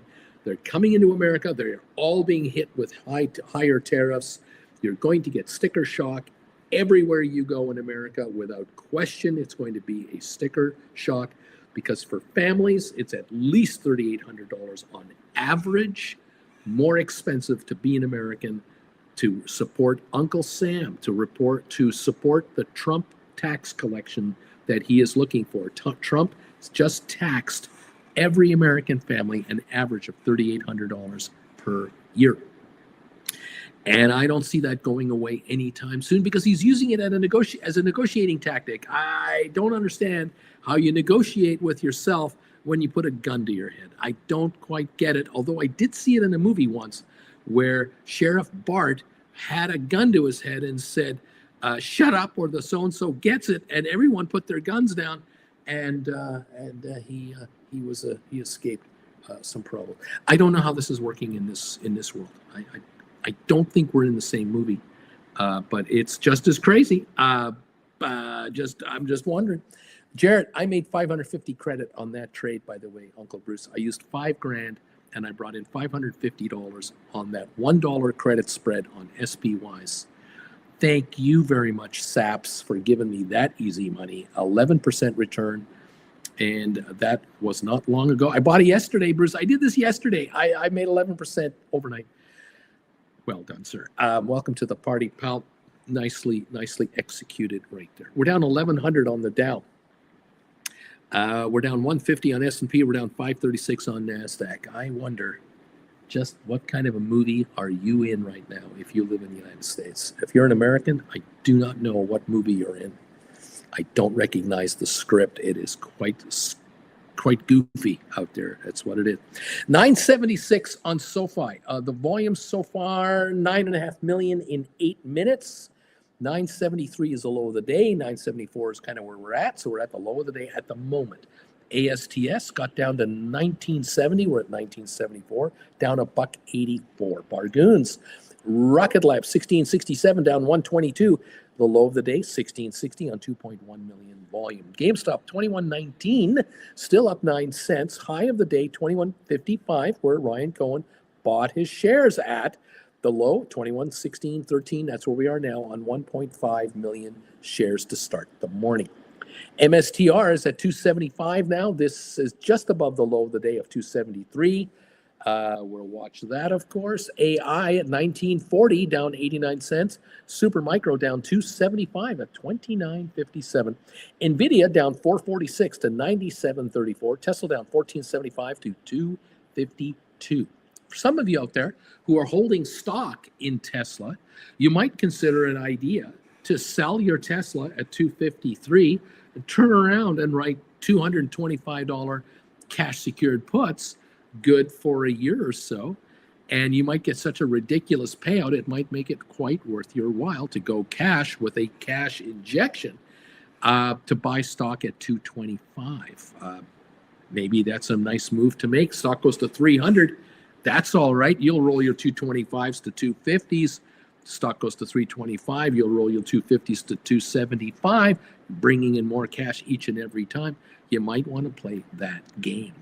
Cash secured puts on Tesla could be done. Can be done on Nvidia. Can be done on Apple. Can be done on SoFi, on GameStop. Whatever you have, you can sell the stock, write cash secured puts, and add a mountain of money to your bank account at whatever strikes are comfortable to you. Go out to Jan 26 to Jan 27. Take big money off the table from the put buyers. Giddy up. Just a guy in front of a computer just trying to tell you how to get richer. Palantir down 560, down to 77.97. Costco down 541. Coinbase down 12.93. We've got Google at down 164. Apple down 503 to 198 now. Broadcom down 9.95. Microsoft down $8. Intel down $1.33. Netflix down $27 to $890. Facebook, $22 drop to $5.09. EI Lilly down $35. Amazon down $7.25. Uber down $3.80. Adobe down $12.80. Cisco down 34 cents. AMD down $6. Unity down $1.30. Enphase down $4.80. Pfizer down 59 cents. IBM down $6 at $237.34. IBM credit spreads, call credit spreads, easy money all day long. Option writers on IBM are just going, this is too easy. I write these calls, they collapse, I buy them back, I write another series of calls, lower strike, I take the money, it drops, they drop again, I buy them back. I mean, Uncle Bruce, where were you in my 20s, for God's sake? I'd be a billionaire now if I only knew. Andrea, hey, Uncle Bruce, 480, 475 put side on an iron condor on Meta. It's expiring in 42 days. Should I keep my arms folded? Meta right now, 509.70. And we have Andrea sitting at 475.80. It's a comfortable place to be right now. Just fold your arms and enjoy. Have you got the calls? Are you bringing them down? You might want to do that. Close your calls out and write a $20 lower strike on those and take more credit. Something wrong with that? Nothing wrong with that move. Yes, always be adjusting, of course. It's all good. If the stock drops another 10, 15 bucks, well, yes, then you'll roll your puts, of course. But yeah, 475.80, not a bad place to be looking at right now with a 508 market, down $23 today. Wow, unbelievable. Welcome to the party, pals. Nice to see you here. We're down 1,200 on the Dow. We are down 106 on SoFi at 958. Bargoon City option put option rollover time might be coming your way. Take a look at your $20 January 26 puts. Take a look at Jan 27 $15 puts and find out what the differences is in price. Is it possible to close out three $20 put positions and roll into four $15 positions, and it's the same amount of money? Can you do that kind of a trade? I don't know. I haven't got a live update on my quotes. I don't have it. But take a look at that trade, because if you can go from 3 cash secured puts to 4, it's a 25%, a 33% increase in the number of shares of leverage your way. The shares inch up to $11, $12 a month from now. You're going to be looking at puts worth quite a bit less than what you're getting for them, and you've done 4 for every 3 you had. 30 to 40, 6 to 8, 12 to 15, and just do the math. I don't know. Just saying. I'm just curious. Yeah, Andre, I've got 705, 710 calls. You might want to bring them down to 680, 690, maybe 670, 675, somewhere down there, and take the extra cash on that side. You deserve to be paid. You're making money on the calls. Take the added gain on the calls, bank it, and keep an eye on the puts. And if you need to do a roll on the puts and it costs you a little bit of money, you have the money. The calls are giving it to you. There you go. I'll roll them down. Yeah, that's what I'll do. Rock and roll. Giddy up. And don't forget the time factor. Whenever you're ready, you can move forward in time. But right now with 42 days, you don't need to worry about moving forward. I don't think so. We're down 1130 on the Dow Jones at the moment. We're down 168 on S&P, down 3.1%. NASDAQ down 589, 3.5% drop. VIX is up 738 to 37.40. Gold down $32 an ounce. Oil down 520 to 61.75. There you go. Giddy up. Fun times at the OK Corral. Welcome all to the program. Thank you for joining me here today. It's always a good idea to keep an eye on your option chains. Never stop watching your option chains. Where are we at right now here on SoFi? SoFi 10s for expiry January. The puts. I'm not getting an accurate quote on these at all. Sorry, I'm not sure. Not 10s. Pardon me. I'm incorrect. 20s. Here we are. I'm not getting an accurate quote on the 20s either. They're quite delayed right now, so I'm not able to figure that out. We'll have to wait a little while. Some of you might be able to give me an idea of how these options are looking right on SoFi. The January 20s for 2026 and the January 15s for 2027s. Curious about those two. Let's see if I can make this go here. I don't know if this will be very accurate or not. We're only 15 minutes into the opening, trying to figure out where we're at right now. All right, January 26, $20 cash secured puts. I'm only showing 910 to 970. I don't think that's accurate, but they're worth $10. The stocks right now is what's it at SoFi? Like 963. They're worth what? 1030, 1035 book. So that quote is incorrect. And the 15s are worth 530, and they're only showing 540. Hang on, just let me go to 27. Jan 27, the 15s, 613 or so.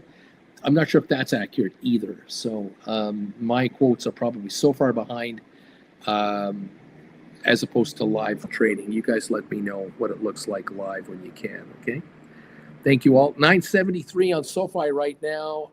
Low of the session, 953. Volume on SoFi in 16 minutes is 14.3 million shares at the moment.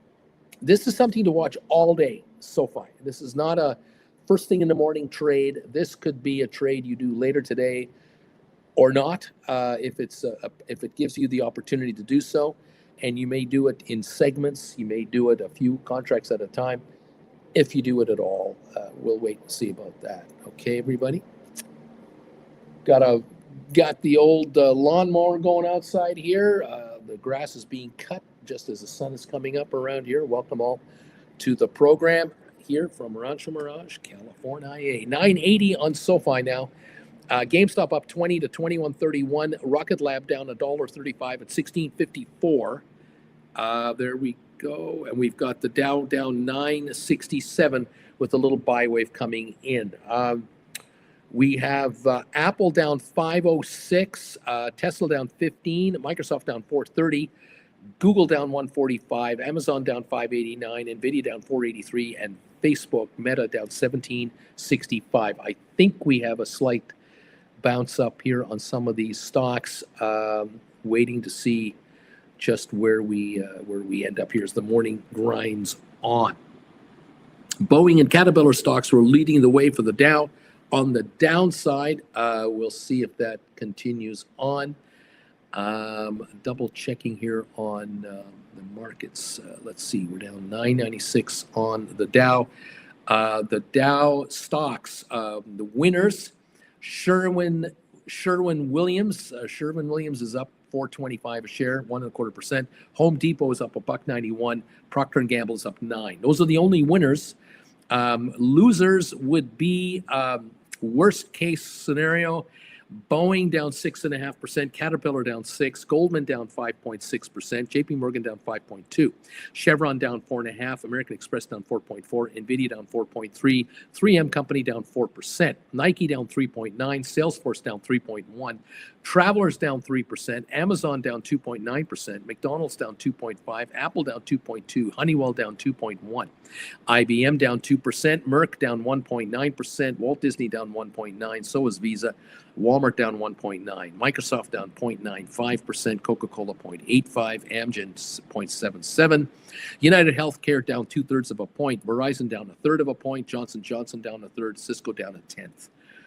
This is changing constantly, of course, so we are just guessing on some of these quotes as we go around and around and around with this market.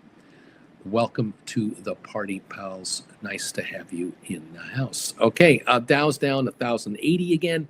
S&P down 158. NASDAQ down 500. The GameStop shares 21.28, 21.31, up 21 cents, holding its gain. Ryan Cohen, CEO and chairman of the board, he bought 500,000 shares at 21.55 yesterday. 21.55 is the high of the day yesterday. He bought 500,000 there, and we're 21.33 at the moment. And we'll see if he does any more acquisitions or not. All right, everybody. Welcome to the program. Don't worry, your president of the United States is golfing today. All is well. Don't worry. They're on it. They're all fine. Everything is okay. And there's nothing to worry about. So there you go.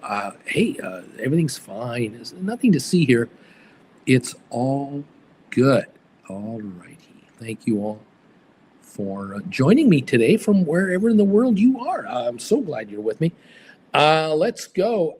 Is Uncle Bruce Morgan Stanley overvalued at 100? Jeff Glass, I see 1040 on SoFi, $20 Jan 26. This is what I'm seeing. Basically book value, isn't it something? Good morning, everybody from Margin Call. Jeff Glass, now 1030 on those contracts. Kong Wizard, my NVIDIA call credit spread, it's just closed for a 50% profit. I've looked at selling the next set 105, 110 for May the 2nd, but is it too soon to go back in? Is it better to wait until later in the day in case of a rise? You might not want to go out to May. You might want to be closer in than May 2nd. Maybe go for something next Friday or the Friday after. Keep an eye on that right now. Jeff Glass, Jeff down 7.9, 790. I don't know what this means. Susan, looking at SoFi trading at 977 and the Jan 26 15 strike at 605, wondering if this is not enough. It's not enough.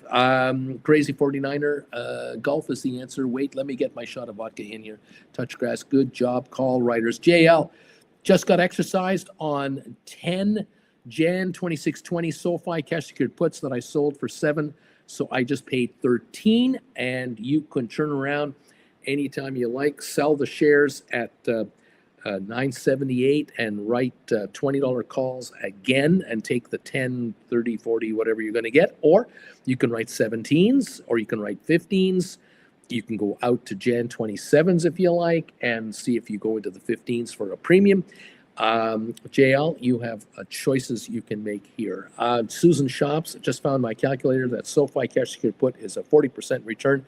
I'll take it. Kong Wizard, thanks, Uncle Bruce. All right. Again, the $15 strike, if you get 605 for it, yes, you're offering to pay $9.95 for the stock, $8.95 for the stock. That's okay. It's a premium. If you can get $6.50 to $7 for that 15, now you're talking a buyback of $8 or $7.50 to $8, something in that neighborhood, $8.25. That could be a very lucrative move there. JL Mark, you just got the stock.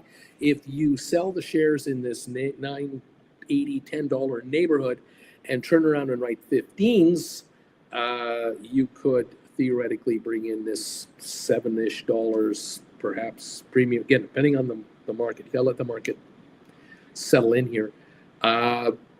You might want to make that move. Again, we'll wait and see. You certainly could write call options, obviously, but I wouldn't write them down here. Obviously not. So there you go. All right. We'll see what happens. We'll be here all morning to see what's going on. Welcome to the party, pals. Those of you who are rolling and enjoying your profits on call credit spreads, well done. They're handing it to you left, right, and center. GameStop now 21.47, up 37 cents. Now 21.51, up 40 cents. GameStop is approaching the high of the day of 21.55 again. All by itself. It's just by itself going green. The question is Mr. Noto with SoFi. Is Mr. Noto with SoFi making a move? If you are not happy having stock down here at 980, sell it and write $15 cash secured puts either for Jan 26 or Jan 27. Get a premium over and above book value. That is the key here, is to get a premium over book value. That's the key. Okay? All righty. Jeff, when you're reading percentage of everything down, I figured I throw myself in there. I'm down 7.2 on the day. One, sold a SoFi 15 cash secured put for $4.11 for $5.20. Thank you very much. I'll take an April expiry for next week for $5.20. Well, that's an at the money right, because you're talking about a 1080 buyback with a stock at a 980 buyback with a stock at 966, 980 a share. So fair enough. You can do that too, Juan, because look, if the shares do go to 1050 today, tomorrow, Monday, Tuesday, Wednesday, that put is worth 450. obviously at $11, it's worth $4. You're ahead. Thank you. Juan sold that thing for $5.20, Bruce. There you go. 2152 is where GameStop looks like it's at right now. 2150, up 40 cents. A Rocket Lab down 150 a share. ASTS down 180. SoFi at 966, down 98 cents. We're down 440 on MSTR. We're down 99 cents on AI. Supermicro down 263. NVIDIA down 468. Tesla down 1669 right now. That's what we're showing here with an 1,124-point drop on the Dow at the moment. We're near session lows at the moment. Will we have a partial bounce back, being down only 500 on the Dow? Certainly is possible, but will that move markets all that much and then we go lower? What are we doing here? Are we going to gain 200, drop 100, gain 200, drop 100, gain? We're going to do that on the Dow for a while, and subsequent moves on S&P and NASDAQ. Is there bargain hunting coming in here with any conviction? What about the option expiries that are going on all day today? We have a lot to follow, and that's what we do. Juan, rolling, baby. I'm rolling. Okay, there you go. Giddy up, everybody. 2155, 2159 on GameStop now. 2159. This is about the high of the day now on GameStop at the moment. 2160 already. Volume of 2.6 million. There's buying coming in on GameStop. Is it insider buying? Is Ryan Cohen buying up more stock right now? Maybe. I don't know. He bought 500,000 yesterday. He's done this before. You remember, he buys stock at lows and then markets react. That's what I'm asking you in the question of the day. Will there be a pop on this stock? Because Ryan Cohen picked up 500,000 yesterday. We're at 2167 now on GameStop. Those cash secured puts you're writing on GameStop are dropping in price right now, aren't they? So let's see what happens. Interesting stuff. SoFi, Noto, is he picking up any SoFi stock? Can he? Is he allowed to do any buying right now? Is he in a lockout period? I don't know. I don't know. Jeff, I'm just waiting for my covered call low bids to be taken, and I'll buy them back. Not writing cash secured puts until it seems like no longer falling off the cliff. 40, Crazy 49er, why write a cash secured put this close? Hoping for a pop you can roll further out? Why would you do it? Well, of course, if you're looking at SoFi at 969 and you can bring in 550 on a put contract, a $15 put, you're willing to buy the stock at 950. If the stock pops later today to 1050, that put is only worth 450. You got 550 for it. You're already up $1 on it. You buy it back and you take the dollar and say thank you. I'm happy making money on my SoFi wherever it wants to go. Fair enough. There you have it. Giddy up. Rugman speaks at 11:25 a.m. today from the Federal Reserve. Well, we'll be watching that too. Ray, GameStop is going for it. Look at that thing go. $22 on GameStop. We're now 22.03, 22.05. GameStop is running up now in price. There's a pop here. Could there be a pop even more than this? Because could Roaring Kitty get into this?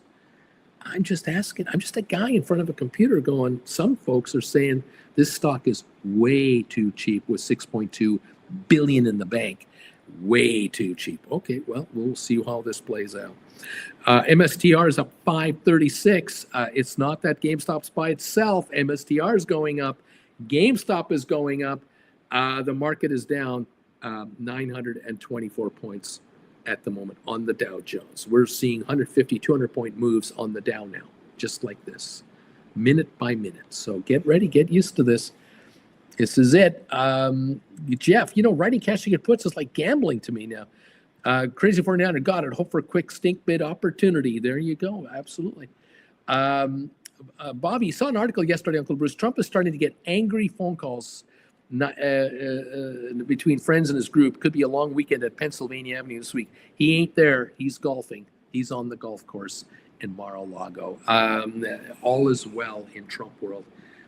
He's golfing this weekend. There you go. Giddy up, everybody. Welcome to the program. So 972 on SoFi, down 92 cents.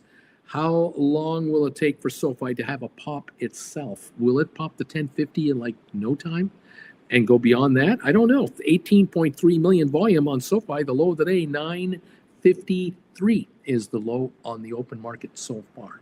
Okay, 21.94 on GameStop, up 80 odd cents, 85 cents. MSTR still holding a 275 gain. We have got waves of buying and selling going on right now, with hedge funds in and out all over the place, day traders in and out all over the place. But it is still down on the day. Down 2.5 on S&P. Sorry, down 2.5 on the Dow, down 2.8 on S&P, and 2.75 on NASDAQ. Oil down 5.66 a barrel, 61.29. Have you noticed price of gas in your neighborhood drop by 50 cents a gallon? I bet you haven't. I wonder if you've even seen a 10 cent a gallon drop in gas this week. Because it's funny how when oil goes up 50 cents a barrel, gas goes up 25 cents a gallon, but when oil drops $5 a barrel, it only drops 5 cents a gallon. Did you ever notice that? It's the oddest thing. Nothing to investigate here. There's no collusion going on. There's nothing bad happening. There you go. Welcome to the program, everybody. Welcome to the show. Thank you for joining me today. Thank you for being a subscriber, becoming a subscriber today. Thank you for becoming a member of this channel. Thank you for being a member of this channel, upgrading your membership to gold level status. Thank you for becoming a member of the Penthouse Club of this channel, becoming a Gold Bagel member. We have thumbs up still trickling in, and we have folks answering the question of the day today. Thank you again for your participation of all of this. GameStop is up 82 cents. It's the only one up, along with MSTR, as we're down another 1,000 on the Dow. We're up. We have now not 290 people answering my question of the day, and they're kind of on it. Ryan Cohen picked up 500,000 GameStop yesterday at 21.55. Will this pop the market? 65% saying, Bruce, it's up 80 cents now. It's up $1 at 22.08. Yeah, it's popping the market.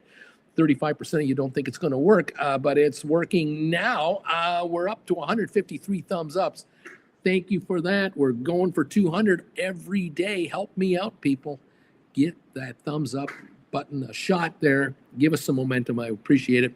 We're running here. All kinds of fun and games going on this morning. Welcome to the program. Down 1,050 on the Dow, down 159 on S&P, and down 500 on NASDAQ right now. Giddy up, everybody. What a fun day we're having here. Let's keep it going. Keep this party flying along. Friday, April the 4th, 2020. Was it 2025? My goodness. Is it really 2025? It's insane. Jen is telling me it's 2025. I can't believe it. I still feel like it's like 2005 or something. But it's 2025. Wow, that's insanity. Yeah, thank you. Kick that out of there. Yeah, thank you. Yeah, kids, welcome to the show. Thank you again for those of you becoming Gold Bagel members and joining us here. I cannot tell you enough how much we appreciate you being with us this morning. Welcome to the party. 294 responders now on the question of the day. We're at 22.04 on the GameStop shares, up 95 cents. It's moving higher despite all the other nonsense out there. Very interesting. 161 thumbs ups. That is awesome sauce. I love that. Thank you very much. Apparently I have a nursing future. There's an ad here telling me I have a future in nursing. Oh my goodness, this is exciting. I could get myself a nice little day job being a nurse. Wow. Give people needles. Ooh, I can't wait to stick your arm with that. Ooh. Yeah, I don't think so. 22.10 on GameStop. We're up $1. I'd rather stick it to the people against us in the market. That's what I'd rather do. Yeah, stick it to those guys. Stick it to the man. Yeah. Hi, everybody. How you doing? Welcome to the party. Oh, my goodness gracious moi. Thank you all for joining us today. 22.07 to 22.10 on GameStop. Look at that thing go all by itself. Yeah, it's up here, 22.03, up 99 cents. It's doing a Gretzky. Rocket Lab down 160, SoFi down $1.09 to $9.55. SoFi's on sale. GameStop up 86. 23andMe is up 16 cents. Unbelievable. Apple down 5.90. Tesla down 17.50. Microsoft went green. We're up 50 cents. Google only down $1. Amazon down 3.49. Nvidia down 4.81.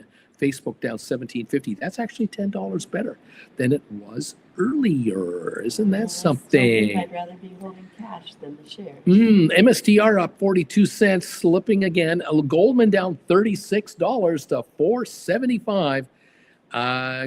Giving up ground.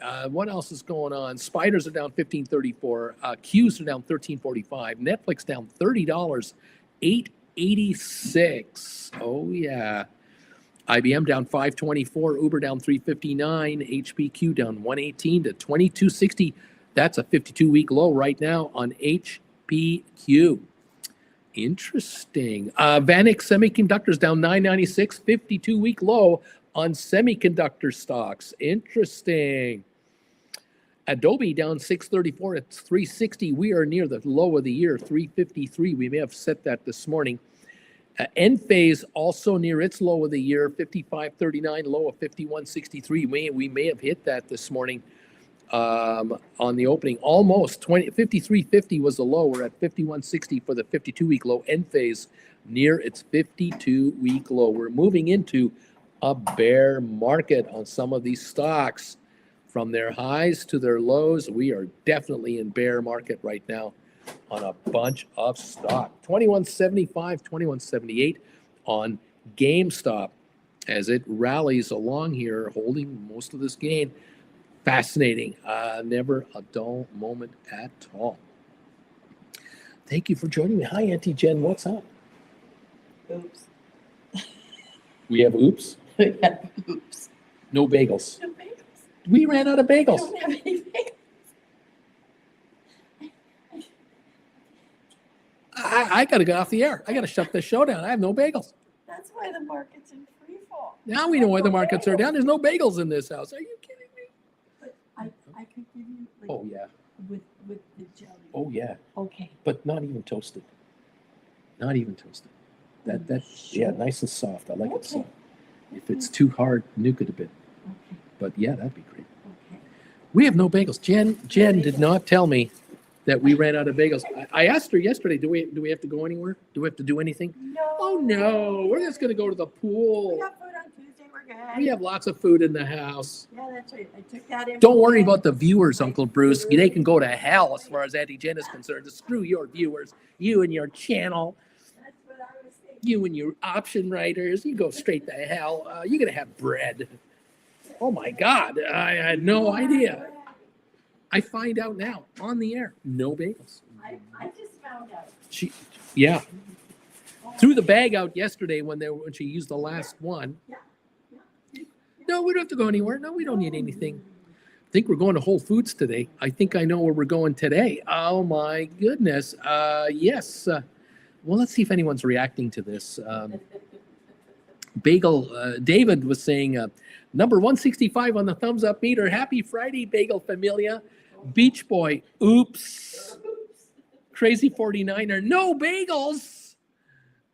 Tom, Jen, run to the store quick.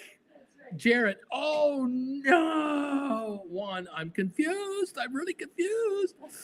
Beach Boy, no. Auntie Jen, the Robo Trader. You had one job. You had one job, Stephen. No bagels. Toasted bread is a good option. Jarrett, I don't know what to make of this deep value. It's a bagel shortage. Larry Titus, a bagel X, no bagel. Henry T. I just wrote SoFi cash secured put $10 expiring the 25th of April for 111. I'm buying this at 889 anytime you want to give it to me. Alex 169 and no bagels. Oh my God, JJ.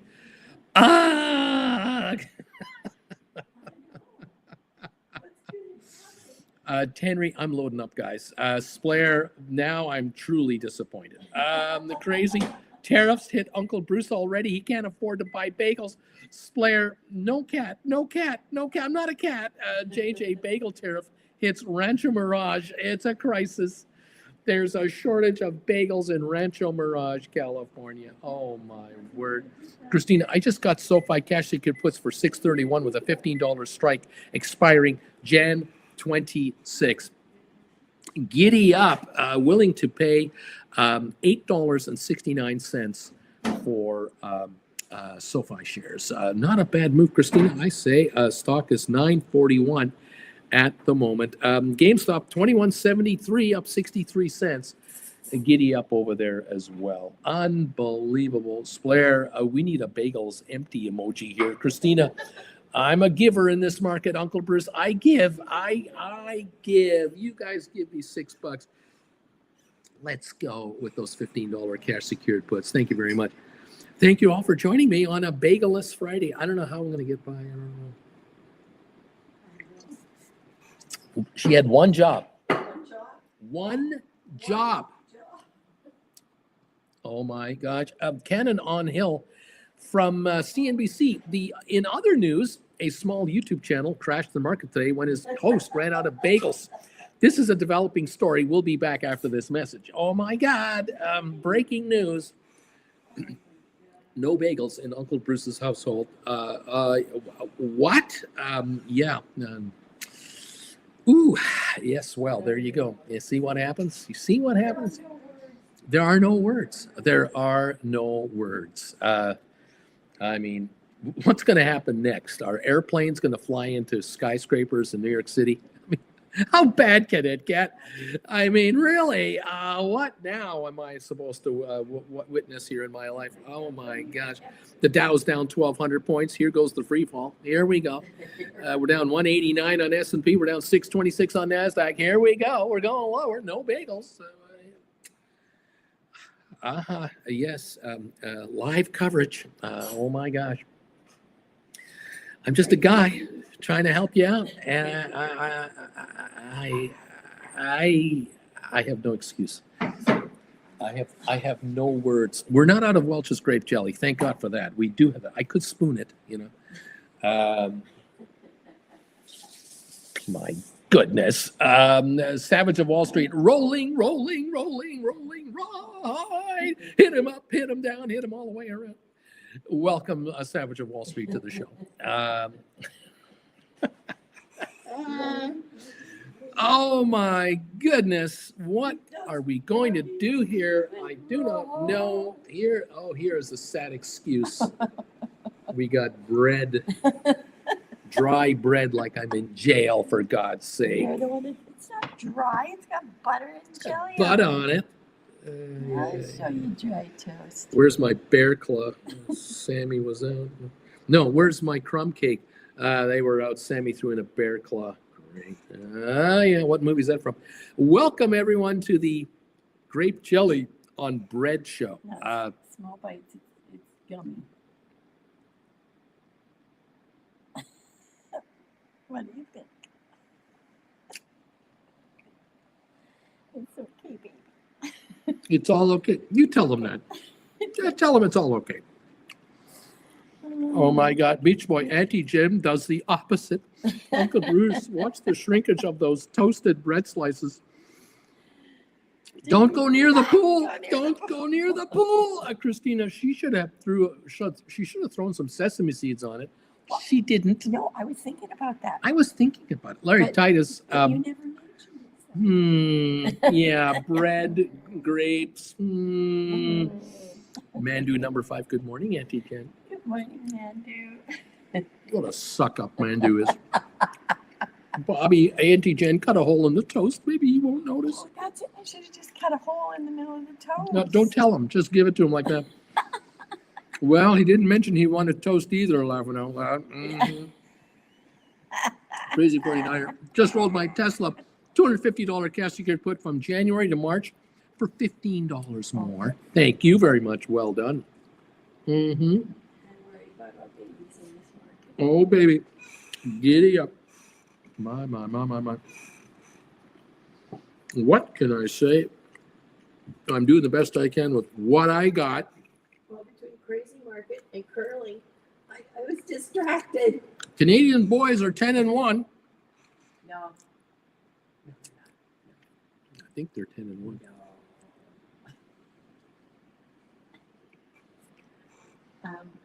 We're 8-1. No, you're not. Yeah, we are. You're not 8-1. Yeah, we are. We've only played 9 games. Yeah, you're 10. Right. Alternate facts. Alternate fact. I used to like this game. Well, actually, I still like this game, but this bread, bagel. Yeah. Mm.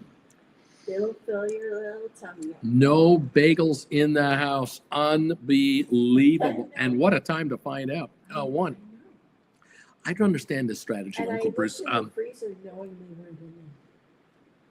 Andrea, going back to WWLL, going back to World War II when my grandma used to eat dry bread soaked with water and sugar on it, laughing out loud. That's what we're down to now.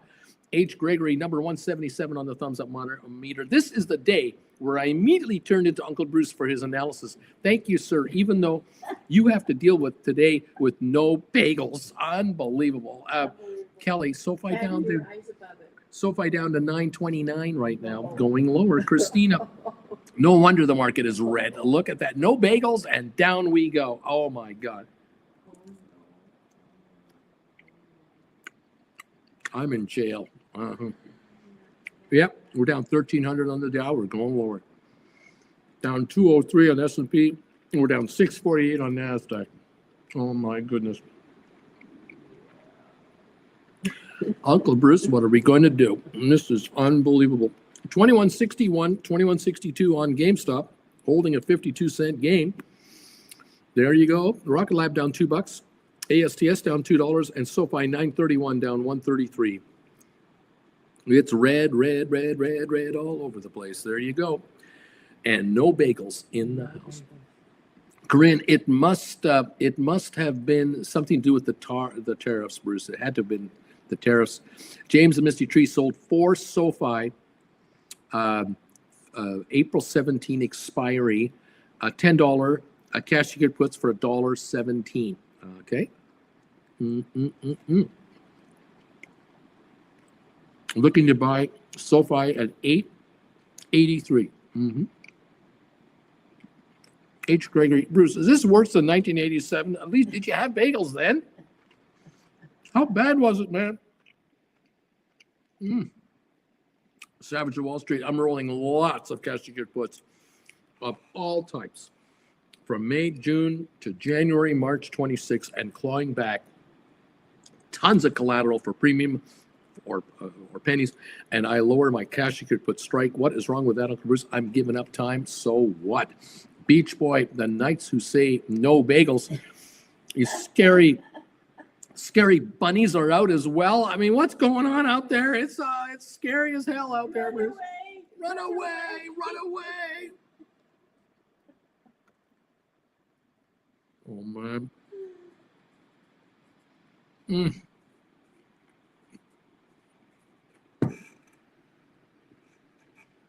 This used to be easier, but it's not that easy anymore. It's just not that easy anymore. Oh, no. It's filling your tummy. Oh, it's just delicious, honey. It's just the greatest. I can see you just diving into it.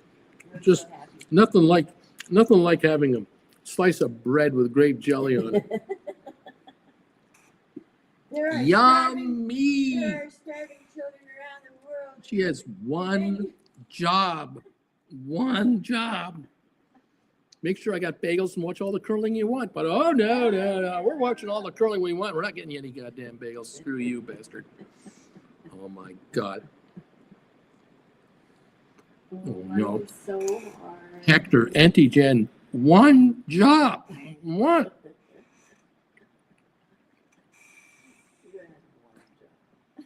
The VIX is 36.72, up 670. Oil down to 61.45.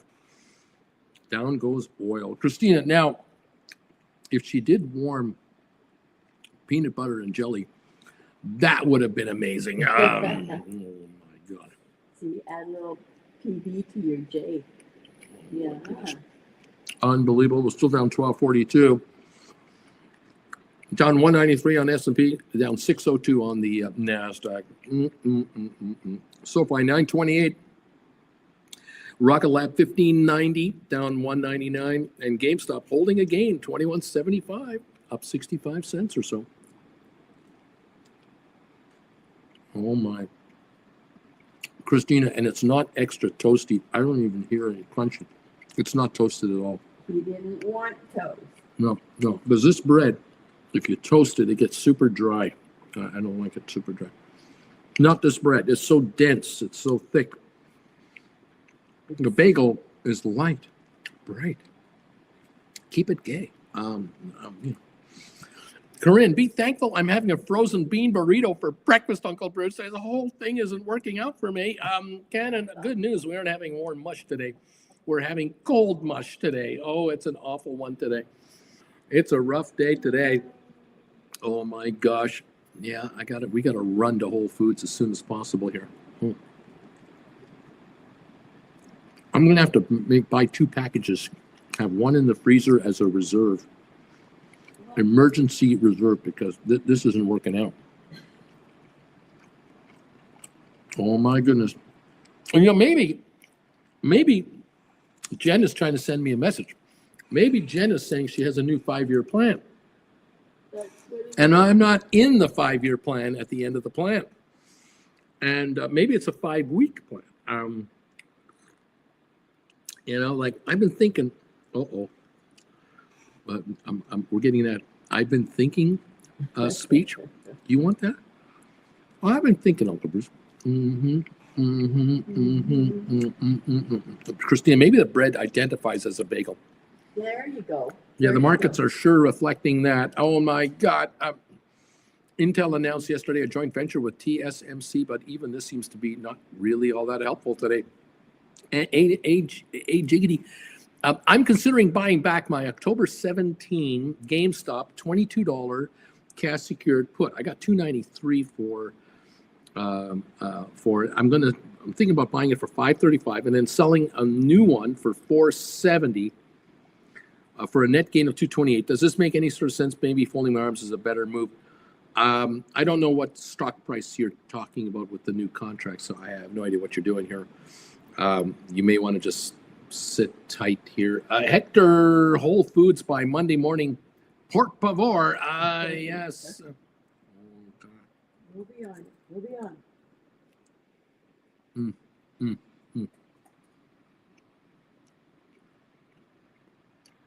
Okay. Savage. A while ago, I told a friend from work of whom he bought Palantir at $10 to sell covered calls because Palantir was over 100 a share. Nope. Yesterday, I told him again to sell $80 covered calls for 2026. He said he didn't want to lose his shares. I know. They're married to him.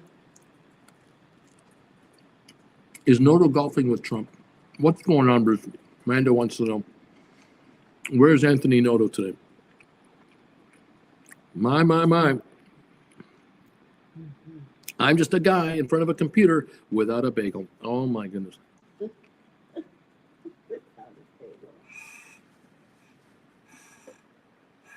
Oh dear. Wow. Wow. Now I know what it's like to be in jail. Oh my God. Yeah. How can this be allowed? I don't understand it.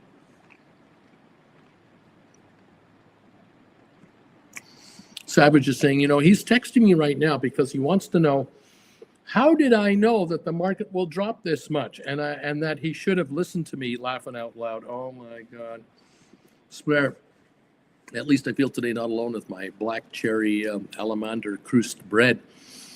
Deep value. Nasdaq's down 20% from the all-time high. Is this entering bear market territory? Maybe. It might just be entering the beginning of bear market territory. Isn't that something? Down 3.96% on Nasdaq. Oil down 534. That's down 8% today. The Dow down 3%, S&P down 3.7%. Savage of Wall Street, I don't care now. I'm getting myself and the kids ready to go to Tahoe. Quite honestly, I'm over trying to help people at work or neighbors. Told them about your channel. You can lead a horse to water, but unless they take the classes. There you go. You can't learn it from me. That's just the way this is, and this happens. I had this happen as a broker. I mean, I couldn't convince clients to do it. I remember those days. Jarrett's facts, Savage. Those are facts, and exactly right. You cannot lead a horse to water. There are people out there who would say to you, "You show me how to do it. Why don't you do it for me?" And they want you to do all the work. They'll get all the glory. And if the trade is not working out, you are going to hear it for the rest of your life. This what you want? Yeah. I don't think so. Charlie, most people just aren't willing to put in the time, Savage. 8-second attention spans. They only think one direction. Buy low, never sell. Stock goes up, never sell, because the high has never been hit. Palantir hit 120. They never sold it. Hit 110. They never sold it. Hit 100. Never sold it. There you go. Welcome to the normal world of normal people. And then there's this channel right here. What can I say? Savage of Wall Street, you know who's going to be golfing today as well? Me. I laugh it out loud. I'll be golfing today. How about that? Giddy on up, baby. Nice. 21.55 on GameStop, up 45 centinos. We're at 926 or so on SoFi. The volume on SoFi now is 27.4 million in just short of an hour of time. The low of the day, 923. Bargoon City there for sure. Savage, you know who's going to be golfing miniature golf? Me. I'll be the one at the mini golf course today. I won't be on a golf course. There you go. We're down 1264 on the Dow. We're down 139 on SoFi. We're down 218 on ASTS. We're down 201 on Rocket Lab. We're up 41 on GameStop. MSTR down 508. AI down $1.54. Super Micro down 333. NVIDIA down 665. Tesla now down 22.62. SPYs are down $19. The Qs are off $17 approximately. Palantir down $8 to $75.44. Costco down $13. Coinbase down $15. Google off $1.45. Apple down $8.03. Microsoft down $172. Netflix down $42.88. Facebook down $23 again. Amazon down $3.28. Uber down $4.39. Adobe down $10.25. Cisco down $96. AMD down $7.33. Unity down $168. Enphase down $2.56.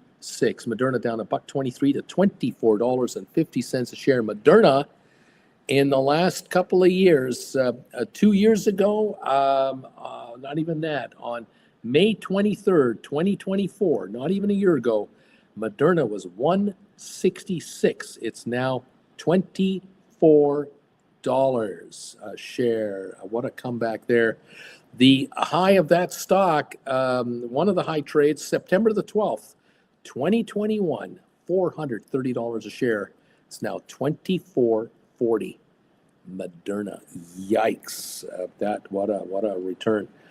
Pfizer down 92, IBM down $7, HPQ down 125, Home Depot down $2. SMH, Vanex Semiconductors, 182 a unit, down 12.81. Goldman down $41. Boeing down $14. Target down $265. JP Morgan down $15. Walmart down $160. Disney down $371. American Airlines down 79 cents. DraftKings down $236. AMC down 10 cents. Royal Caribbean down $13 to $175 a share on Royal Caribbean. The stocks high, 52-week high, 277, now 175, $102 drop on Royal Caribbean stock with a PE multiple of 16, when in the past, 5-7 years ago, it was trading at 10 to 12 times PE multiples. It can still go lower. Can you believe that? In any event, there it is, down 1,349 on the Dow and still falling off. Still backing off now, over 4% on NASDAQ. We're down 710 on NASDAQ, going lower right now. There it is. Savage of Wall Street. What do we got here? 185, $12 and $15 covered calls on SoFi expiring 26, 27. I'm buying back, or leave them alone. Do whatever I want. Those poor saps that bought them for $5.40 and $5 have to be sad right now. Splair, SoFi going back to 8. What's it going to do? I don't know. 925 is where it is now. And cash secured puts can be written for some nice premiums to offer to buy this stock in the 8s or less. We'll see how this plays out. Interesting stuff. Welcome all to the program. Welcome all to the show this morning. Thank you again for your support of this YouTuber. Thank you for participating in our thumbs ups meter and also for our question of the day. We now have, let's take a look here. How many people have answered the question of the day? My computer is on super slow-mo right now. 327 people have answered the question of the day. 65% of you are agreeing with the statement that because Ryan Cohen bought stock at $21.55 yesterday on GameStop, he picked up 500,000 shares. 65% of you think that there might be a pop in the stock, and that is so far working out, although it is not as high as it has been. We are right now at 21.58, 21.59. We did break through 22 today, but we are up 49 cents so far. 182 of you have found the thumbs up button for us. We're only 18 away from 200 on another ugly day.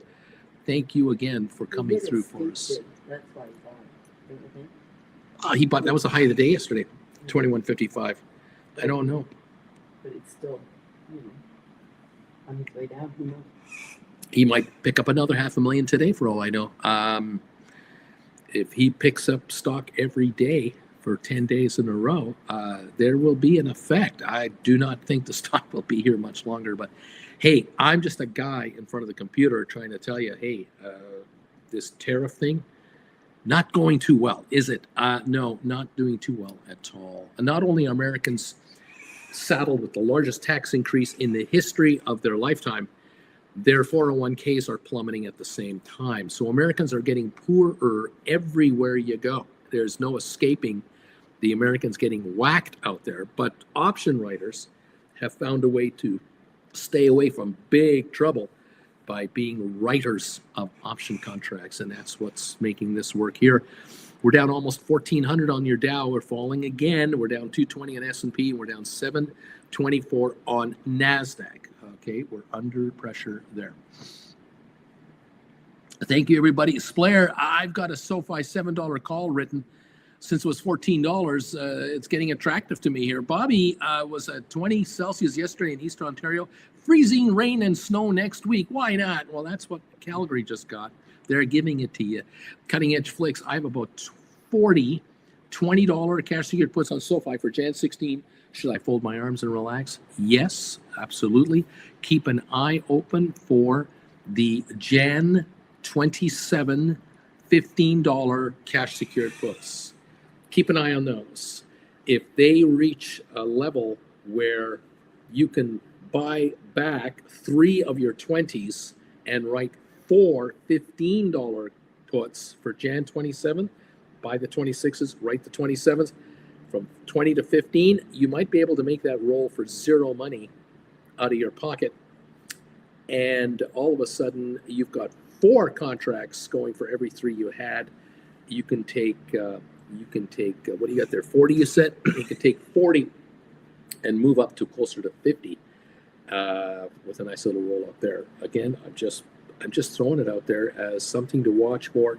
Those $20 16s, the 2026 $20 cash secured puts, January 26, $20 cash secured puts for SoFi are trading basically at only book value. There's probably no time premium on those right now.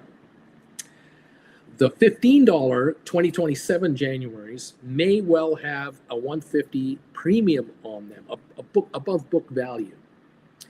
And if you can shift from 20s to 15s and gain a time gain on it, a gain in premium, that might be worth your while if you can go from 3 to 4. For every 3 you have, you move into 4 new ones. Worth consideration, no question about it. But you don't have to do anything. Dennis, thoughts. Uncle Bruce, AMD. What are your thoughts on AMD? It's an 85.71 stock. I'm looking at July 18 expiry, July 18th expiry, 70 and 65s. These would be put spreads, aren't you? You're looking at doing put credit spreads below the market. For $1.16 credit on a $5 spread, what are your thoughts on this trade? July, I don't like being that far out. The spread is a good trade. I mean, that's 22%, 23% return. 65.70, stock's down $8 today. This can drop $10 in a week. It can drop $10 tomorrow. 187 for the high, 85 for the low. We're at the low now, 52-week low, and we can go lower. We really can. Okay. Just, I'm just wondering, back on April 27th or April 3rd, April 27, 2023, we're $87 a share. Back in, what is this price here? We were $49 a share in 2020. This can go lower. Not saying it will, but, tariffs are tariffs. And each week and each month of a grind here of a lousier looking return or a lousy quarter could cause more problems. You may not be far enough away from this. I think really you want to be on call credit spreads. You want to be ahead of the stock and get up into the $9,500 level and be out only a month. You don't even want to be out to July. That's just too far, Dennis. I'm not a fan of this. The timing of this move. You're committing to way too much time for not enough under the market. I'm not so sure about this. Thanks. I'm looking at option trades and chains, and that's what you got to do. But get closer. Get like no more than 6 weeks out. Much closer than that. If you can find a 2-week credit spread, I'd look at that. But I would look at it from the call side, and I would be very picky about it. I would be very picky. Takes you a day or two to find it. Fine. There's no law saying you must find a trade today. There's no law saying that. Susan Shop, SoFi Bruce, 916 question mark. Well, 915 question mark. Look at that. Unbelievable. Is Anthony Noto buying any stock? 911. Is anyone buying this stock down here? I don't know. Cash secured puts are the way to go. That's the way I look at it. Sit on cash and just fold your arms and say, I'm here, 910. I dare you to make me buy this stuff. I dare you to make me buy it. I dare you. You'll sell and rewrite again. There you go. Yes, we're up 34 on GameStop, 21.44 a share. There you have it. 912 on SoFi, 21.44 on GameStop. The Dow off 1,400, S&P down 220, NASDAQ down 750 points, which is 4.4%. The Dow's down 3.4%. There you are, right at the moment. There are folks getting wiped out on the leverage side of the equation. The option gamblers are getting whacked left, right, and center. They are not winning today at all, and they are licking their wounds, trying to find more money to keep playing this game. The option writers are the ones who are folding their arms going, well, I'm sitting on a mountain of cash, and I can do some rolls that might kind of work out for me. I might just do some rolling. Thank you very much. Listening to you, to fight is hilarious free entertainment. Listening to you to fight is hilarious. Oh, you're talking about Jen and I. We're not fighting. We're having a spirited discussion. She had one job. One job. You should have seen her face when she came over here from the fridge, looking at me with this face of, you're not going to believe this one. Oh, yes, I am going to believe this one. Oh, I'm going to believe this. Richard, good morning, Auntie Jen from Richard Carl. She's still here. She's alive and well. By the end of the day, it'll be my fault. Don't worry. It's all good. It'll be my fault. You should have noticed that. When you were chomping that bagel yesterday, you should have known it was the last one. Didn't it feel old and gray?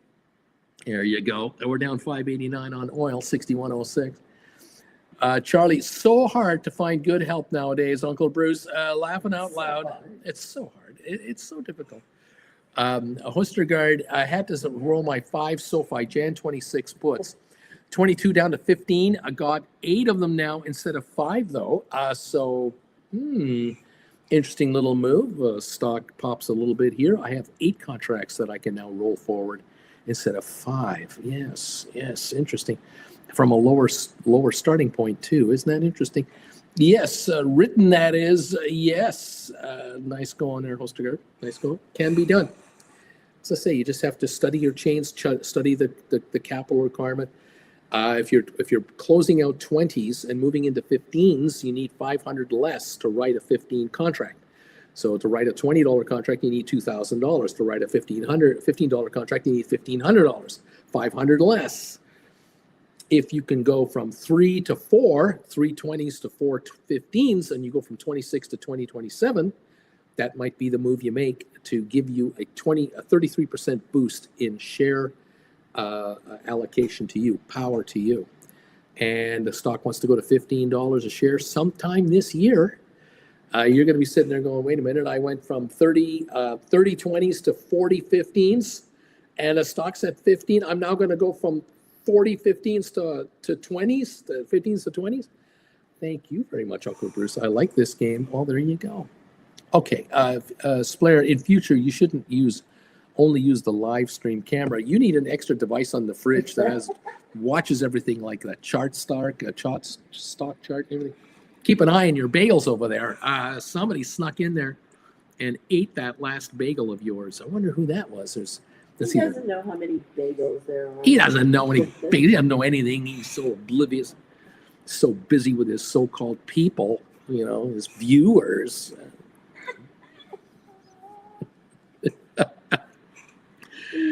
Oh my goodness. We're down 1,400 points on the Dow. We were down 1,600 yesterday. That's a quick 3,000 point give back. Hello, 39,128. The high for the Dow, 52-week high, 45,073. We're now at 39,134. We've almost given up 6,000 Dow points on 45,000, down 6,000 points. That's not quite 15%. 10% is 4,500. 20% is 9,000. We're not down 9,000. We get down to the 36,000 range, another 3,000 points, bear market. That's the Dow, just so you know. I'm your friend. That's all I am. I'm just your best friend trying to tell you what's going on. Giddy up. Tom, you got to go long on the bagel futures, buddy. Hostergaard, oh, hey, it's going up a little right after I roll down. Well, now it's all green instead of red on my trader. Ain't that nice? Dennis, there are no coincidences. SoFi heading south and no bagel for Uncle Bruce an hour into trading. Someone order Uber Eats before we see $8 a share. Splayer, would be fancy. You go through the stock prices, and at the end of that announcement, you switch to fridge camera and show that the bagels are still available. That'd be pretty fancy if you could show us that you're okay with your bagel allotment there. Your bagel stash. 914 on SoFi, down 150 a share. GameStop 21.32, up 22 cents a share. We're down 4.6% on NASDAQ, 4.2% drop on S&P, and a 3.5% drop on the Dow Jones. Oil down 8.8% on oil, down 592. There you go, folks. That is the story. I'm sticking to this. We'll see how this wants to go. Never, ever a dull moment around here. Oh, no. Oh, no. Oh, no, no, no. Yeah, Apple down $9.75, Tesla down $27, Microsoft down $5.30, Google down $3.33, Amazon down $6.30, Nvidia down $7.20, Meta down $28.94. Getting whacked out there. MicroStrategy down $11.78 right now. Palantir down $9.99. Goldman Sachs down $46 a share to $465. We're down 22 on the spiders. We're down 45 on Netflix. We're down $20 on the Qs. 850 loss on IBM at 235 a share, 234.82 on IBM. You buy the stock now, you're going to get a yield of 2.8% on your money. That's all you're getting from the dividend is 2.8%. Not good enough. The 10-year will give you 3.9. Why buy IBM if you can get a better yield? Interesting stuff. Call credit spreads. Uber down 539. Home Depot down 481. Vanik Semiconductors 180, 140, the low of the year. 52-week low down 1417. Adobe 355 down 1219, approaching its low of the year. There you go. All righty, folks. Welcome to the party, pals. Thanks for joining me today. Again, thank you for these thumbs ups today. Thank you for answering the question of the day. 339 votes have come through now. The thumbs up meter continues to trickle up higher, trying to reach that 200 barrier. I appreciate you coming through for us. We love it, and we need all the help we can get with YouTube. 185 thumbs ups, 15 to go, and we got 200 again. And we'd love to go beyond that. Thank you all. We're down now 1,592 points on the Dow. Another sell wave. We're down 3.9% on the Dow. We're down 5.1% on NASDAQ. Down 852 on NASDAQ. If the Dow were to join NASDAQ, we would lose another 400 points. We would be down 2,000 points on the Dow. We're on our way there. We're down 1,604 points right now on this market, everyone. There it is. 2106 on GameStop. Can't hold a gain right now. Down a nickel on the session. Even GameStop is running into some resistance now. 2114 back up to a 4-cent gain. 1,600 point drop on the Dow. 250 on S&P. 850 on NASDAQ. Very, very unentertaining. Let's see what else is happening here. Giddy up. Savage Wall Street. I called it, Uncle Bruce. I've been saying we're going to 37,000 on the Dow, 14,000 on NASDAQ. It's going to be glorious if that happens. I'm taking out a loan on the house. I'm going shopping. Splair, at least a way to say that you hold assets in the fridge, you know. Susan, my goodness, SoFi, Jan 2615s are 675. There you go. That means an $825 purchase if you write $15 cash secured puts. Interesting. Brian, Uncle Bruce, do you think a dead cat bounce is possible during a market like this? Or are we just being flushed down the toilet? Oh yeah, there will be dead cat bounces here and there. Susan shops, don't go, Bruce. Susan SoFi now $9, Bruce. Don't go anywhere. 896 on SoFi. Twila Blade, I have 100 SoFi cash secured puts with a $22 strike for Jan 26 with a 768 premium. I wrote them months ago. Is it worth me trying to roll down to $15 strike for Jan 26 or keep the course folding my arms? Take a look at Jan 27 15s. See if you can get a premium higher up than what you're getting now, what you're being offered now. See if you can make that move. Again, just look at it. You don't have to make a move right now. Savage Wall Street. My wife also has an MBA, and guess who is rolling her cash secured puts now and buying back covered calls? She sold months ago. She thinks it's not only sustainable, but you can thrive. She's smart. Brian, Uncle Bruce, I have some June 2025 covered calls on ASTS $30 strike. Now, I got $5.25 for those ASTS 30s. Going to try and buy them back for $1.35. Should I try and sell more June contracts, but maybe $20 strikes? Well, the stock's 1864. You might want to take a look at maybe June's or September's and look at, instead of 20s, look at 25s. Well out of the money, more time, more dollars. Can would that work for you? This is a good move to score back these contracts. for a nice hit. It's an almost $4 profit per contract. But now, can you add a couple of bucks? Can you get your hands on, I don't know, $3-4 for 20s for a few months further out? Check into it. Even Jan 26 is go for premium.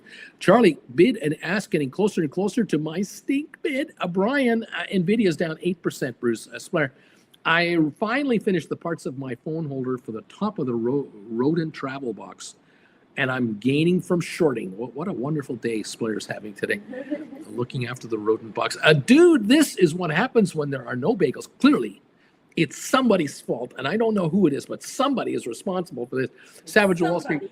One of the things Uncle Bruce and I have in common is we married women that are way smarter than us. We can't tell them that, though. You know, we don't dare say it to them in their presence. It goes to their heads because they forget to remind us to get bagels. You don't have to tell us.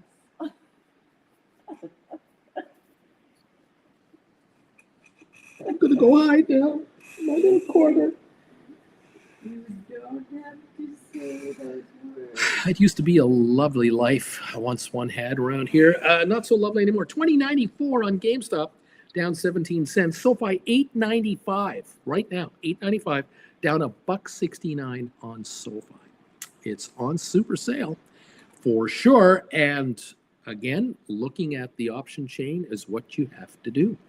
Is there a potential to make a move on SoFi puts where you can roll from higher strikes to lower strikes further in the future for more contracts to enjoy a nice little snap rebound here? I'm just asking. I'm just curious. Let me take a look at January 26 put contracts, see if they're in any way accurate here. The 20s are now showing 11.05 to 11.15, last at 11.10. Well, they're worth about $11. We're back to 9.06 right now. So they're worth about 11, and they're trading at 11.10. Maybe they're 11.20. The $15 Jan 27s, let's go all the way out to those. $15 puts. They're going for $7.15 to $7.30 ballpark. They are worth $6. They're going with $1.25 premium. And again, they could be a bit higher because my quotes, I know, are behind. So the question is, do you buy three $11 contracts to write four $7-something contracts? Well, three 11s are $3,300. And four 730s are $2,900. So the cost is $200. Is it worth your while to spend $200 out of your money to roll from 320s into 415s from 26 to 27? Because if the shares bounce to $12 sometime this year, again, I'm just saying, what if? Those 15s are worth $3 book value. They'll be trading at about 4.5. You got them. You sold them at $730, $740 maybe. You're up $3 a contract times four contracts, not three contracts like you were with the 20s. Would that be worth your while? There's what I'm asking. Obviously, shares go to $15 a share anytime in the next year. Those puts are worthless. They're worth book value, a time value only. Pardon me. They might be trading at $2. You're going to be ahead $5 a contract times four for every three you rolled. You'll be up $2,000 for every foursome you rolled into. Again, this is just me asking questions. I'm just saying, take a look at the chain, but otherwise, fold your arms and don't do anything. Let's see how this plays out. Okay. What else have we got here? JJ. SPHY is on sale. Crazy 49er watching Rocket Lab dropping my January and December $30 calls are looking really good. Splair, maybe a turn lower, a few shorts. Chase Rosita, Uncle Bruce, order in the bagels. Keep eating until we get a dead cat bounce. Brian, Uncle Bruce, what would recommend for GameStop covered calls? August, September 25s or 30s? August 25s or August, September 25 or 30s on covered calls. You can go either way because the worst case scenario for you is the stock goes up. That's your worst case scenario. Stock goes down, doesn't really matter. Goes up, you're going to do a rollover. So what kind of premium can you get your hands on? Can you get a nice premium for September 25s? Can you get a real serious dollar premium on that trade? GameStop, let's take a look. 21.23 up 13 cents. Notice how this stock is resisting the urge to go lower. I'm showing August contracts.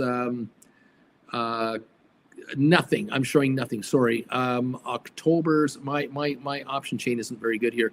My October 25s, I can't even see those. So gosh, I'm my market watch is really disappointing. Hold on. Here. We pop in options. Long covered calls on GameStop. Let's go there. Okay.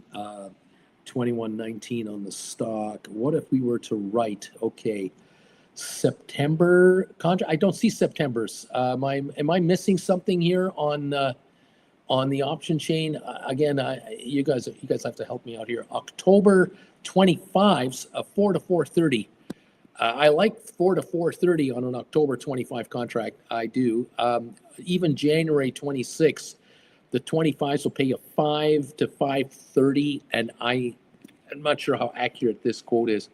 So yeah, I do like the idea of getting $4 to $5 a contract on a 25. I like that a lot.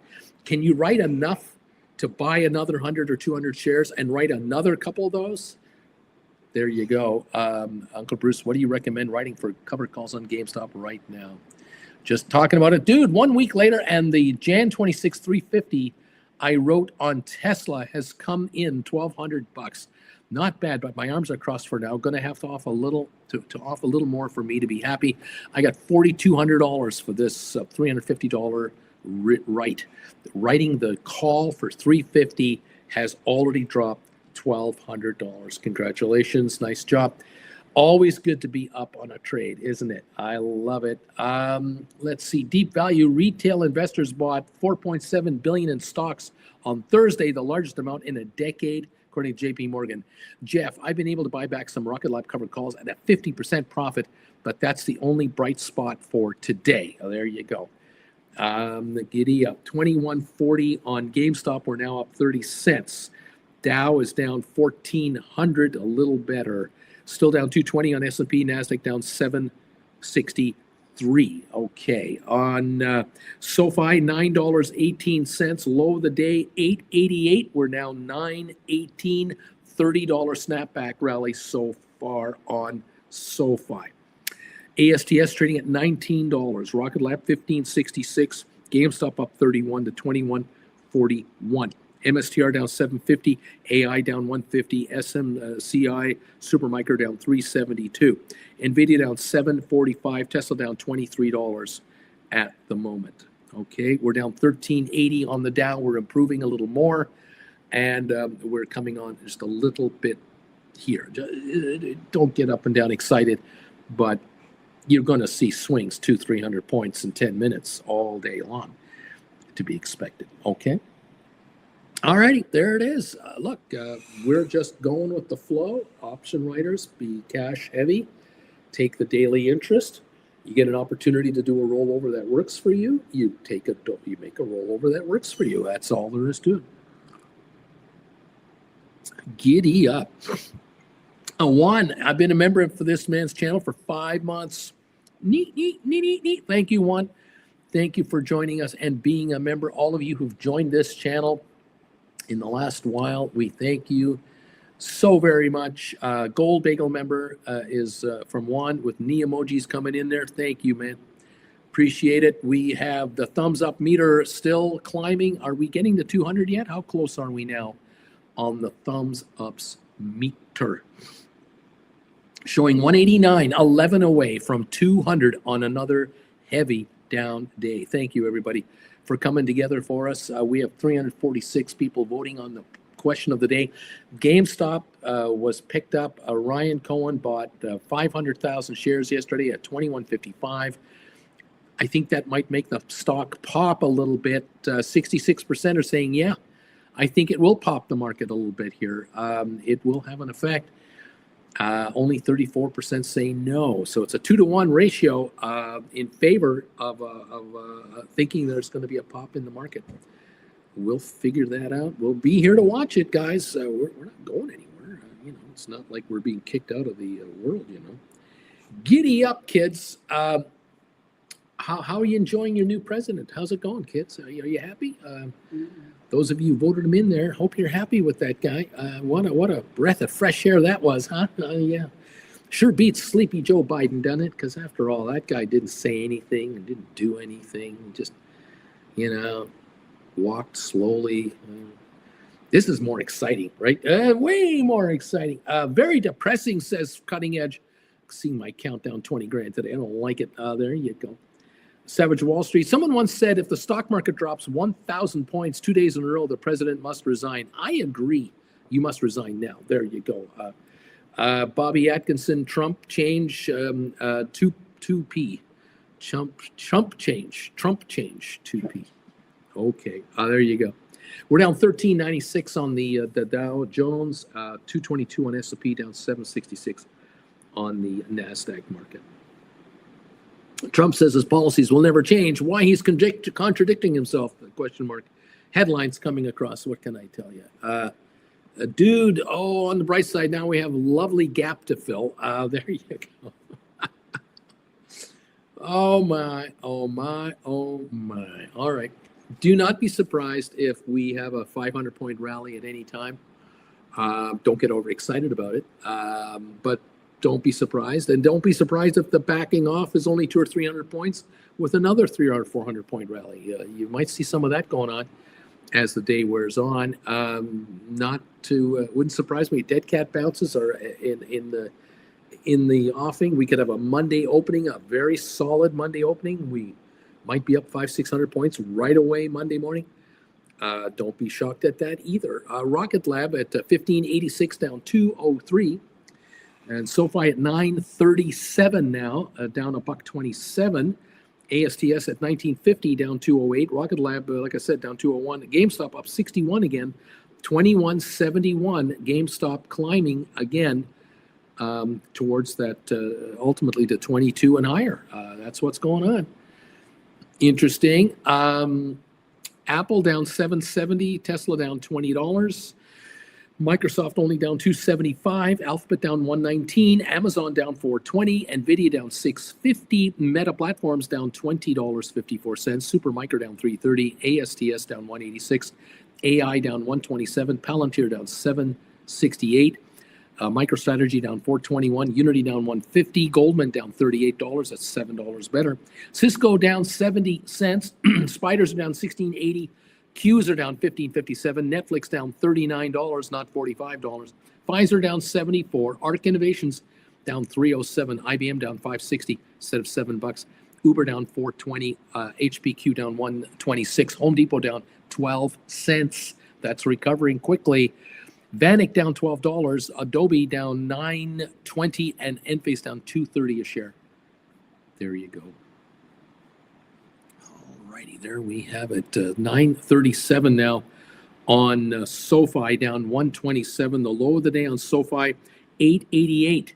We're 50 cents better than roughly than the low here. Volume 42.6 million. There's a definite buy wave coming in on SoFi right now from the 888 level to 939 at the moment. GameStop 2187 coming back on. The low of the day 2087 this morning. 2078 actually was the low on GameStop just a little while ago. We're now 2192. We're now up 82 cents on GameStop. Another buy wave has just come in on GameStop shares in the last 15 minutes.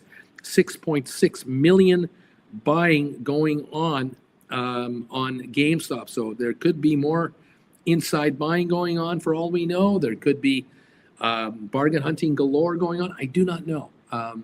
But there is movement. 21.95 on GameStop. The high of the day, 22.15. We're now 20 cents away from the high of the day on GameStop. All of a sudden, it's come that close. SoFi now 9.42 a share. That is up 53 cents a share in about 15 minutes. SoFi definitely moving up quickly. With the Dow now down 1,077, we've had about a 500-point pop in the Dow. The low of the Dow was 38.8. We're up 39,460. We're up 600 points approximately. We're up 650 points on the Dow in 15 minutes, just in the last 15 minutes. So there's a lot of speculation going on right now. A whole bunch of craziness happening. NASDAQ is at 604, down 605, and it was down to 15,589. It's 15,939. That's a 150-point improvement on NASDAQ in only 15, 20 minutes as well. It's also improving, okay? That's what I'm showing, guys. Volatility all over the place is what we're getting right now, and you're going to have to get used to this and be used to this for the rest of the session. In my opinion, we're going to go up, we're going to go down, we're going to go up, we're going to go down, as people try to figure out what should they be into for how much, and when do they make the move, okay? Welcome all to the party, pals. It's nice to have you here. 934 SoFi, 888 low of the day, 46 cents of improvements so far as we jump around quite a bit. The high of the day for SoFi, 1022. I wouldn't be surprised if we were up over 10 sometime later today. I wouldn't be shocked at that, but it is doing what it's doing, and you're going to have to just tolerate the craziness. Thank you all. Thanks again. Like I said, Juan, being a member for 5 months, man. Thank you. What do we got? Juan, Uncle Bruce, I got $24 GameStop covered calls for October. And got the 435 on those. Mandu, have a great weekend, everybody. Auntie Jen and everybody else. You guys, we'll see you Monday. Crazy 49er sold a Tesla 350 covered calls for Jan for $31. Unbelievable. Savage of Wall Street, I will not be surprised. I will sell covered calls all the way to 2026 March, and I will bring in dollars. Let's see here. Dude, Crazy 49er, welcome to the party, pal. Hopefully earnings on the 22nd drop us even more. John Jacobs, been waiting for the market to drop for the last couple of years. Buffett is sitting on $300 billion and more for a reason. JJ, did Fox News delete the stock market ticker again like they did yesterday? They didn't want to show their viewers the ugly news. Slayer, SoFi up. Like I've said, buyers are coming in. Bobby, steady volume on SoFi. Let the buyers in. Wear Robinhood to block and sell button on this. Bobby, member for 37 months. Uncle Bruce, I've been a member of your channel for 37 months. 2171 up 60 on GameStop now. And SoFi is now sitting at 931 at the moment. Thank you, Bobby. Gold Bagel member. Appreciate you, buddy. Very, very thankful for you. Crazy 49er, dude, face damn right. Crazy 49er would love Rocket Lab to drop below 15 so I can buy back my calls. JJ, Rugman speaks in about 15 minutes. All it takes is some positive news for the market to rip because we are so oversold right now. Richard Carlin, neat. There you go.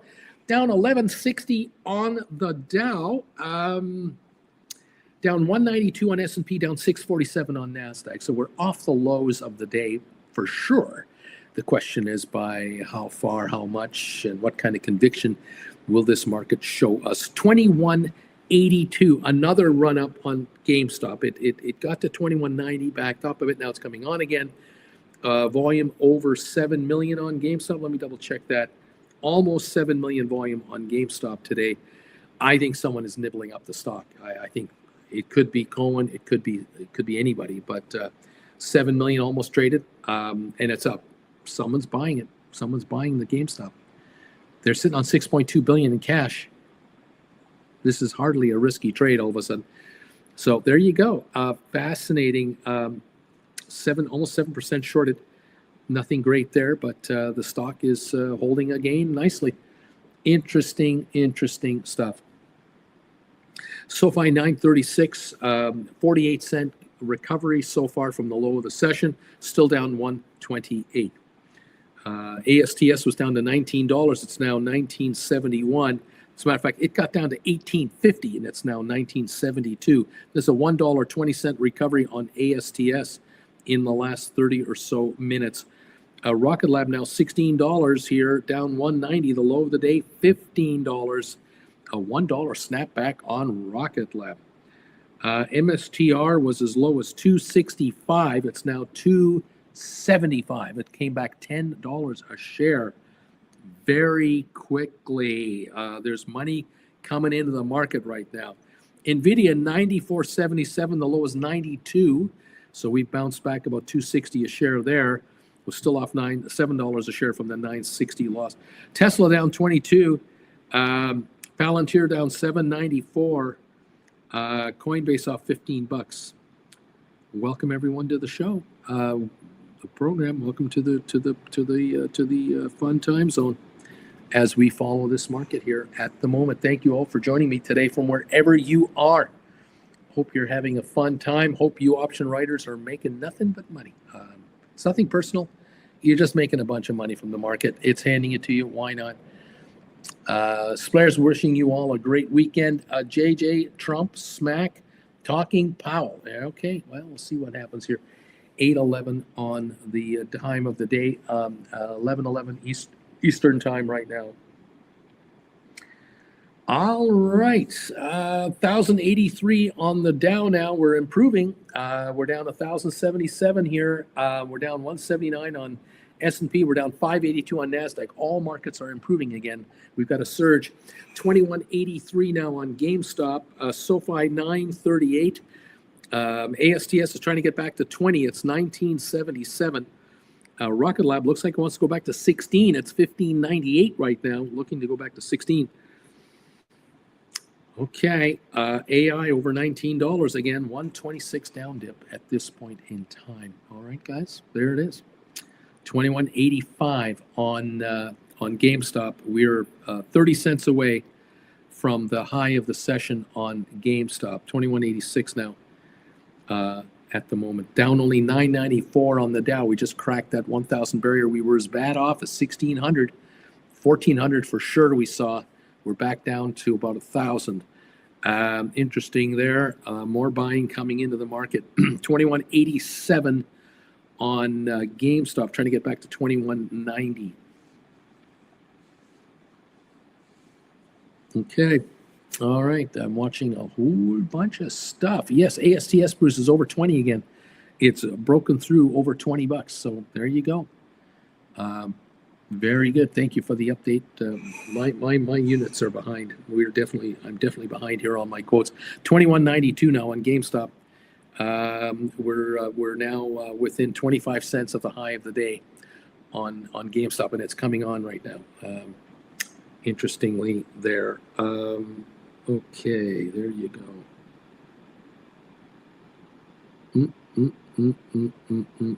There we have it. Whew.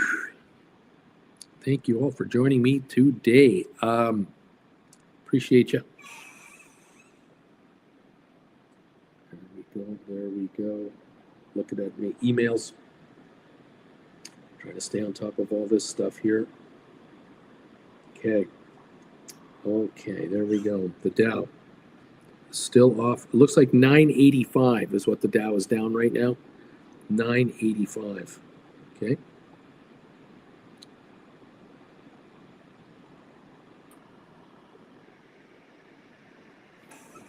$9.69 on the drop. GameStop's back to $22.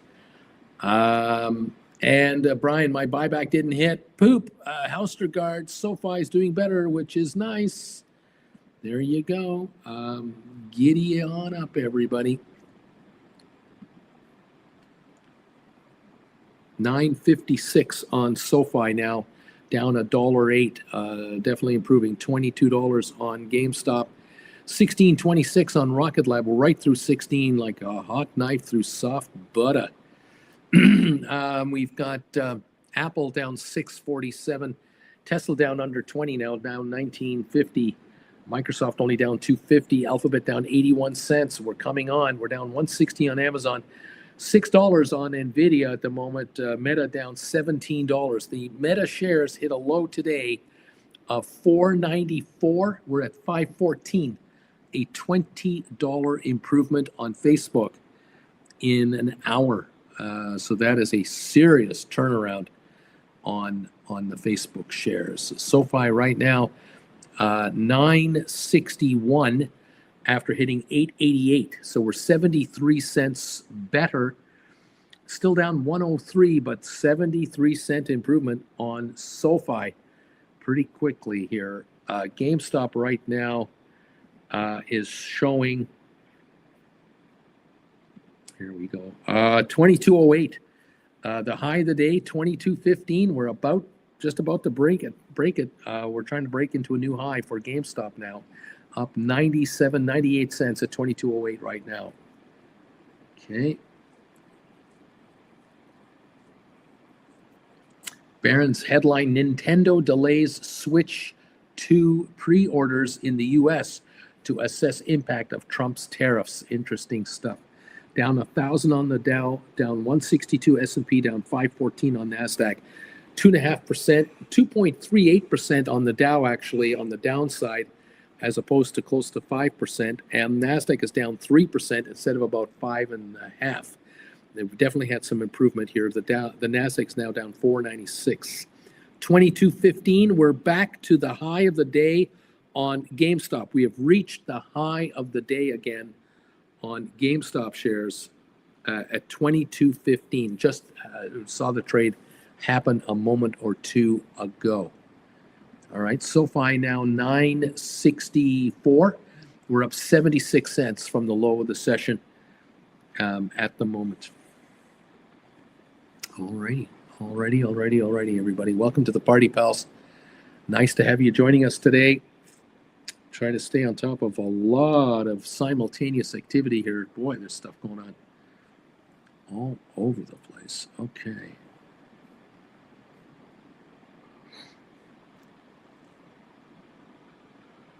Okay.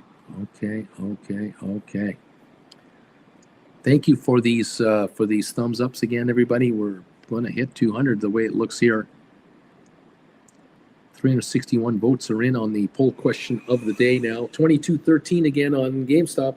2224 on GameStop. We just broke through to new highs on GameStop. We're hitting new highs of the session. 202 thumbs ups have come in. Thank you for that, everybody. You guys are awesome. Thank you. And 227 on GameStop now. This is the high of the day here. 2227, 2230 now. GameStop, the low of the day on GameStop was 2078, and we're already noticing 2236 coming through now. We're only down 126 on the stock, and we've improved by about $1.60 here from the low of the session. So more than half the losses have been eviscerated on GameStop so far this morning. Interesting stuff. Rocket Lab down 144, and SoFi now down just 96 cents. SoFi is improving as well.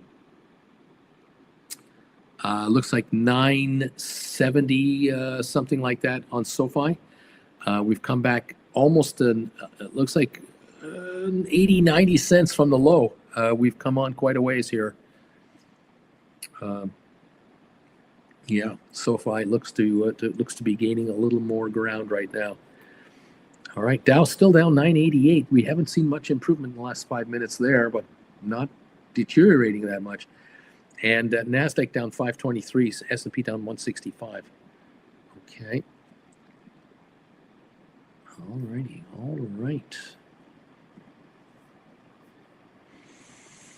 Whew. Volume on GameStop, well over 7 million now, 7.6 million on GameStop. We've got buying coming in here. We got some good buying coming in on GameStop. 2222 up 111. Definitely leading the market. It's all by itself. I mean, it is absolutely leading the entire market as the best performer right now. It's up 5% here on the session. Definitely, the market is enjoying the fact that Cohen bought stock. It's having an effect, I think. $10.8 million share purchase yesterday, personally raising his interest level, his stock level with his own cash. Okay, 22.20 up 110 a share. Okay. SoFi 961. 961 a share on SoFi.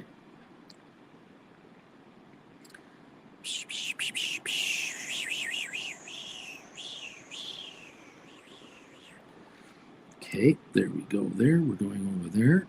Trying to watch everything at the same time. Are you guys having fun up there?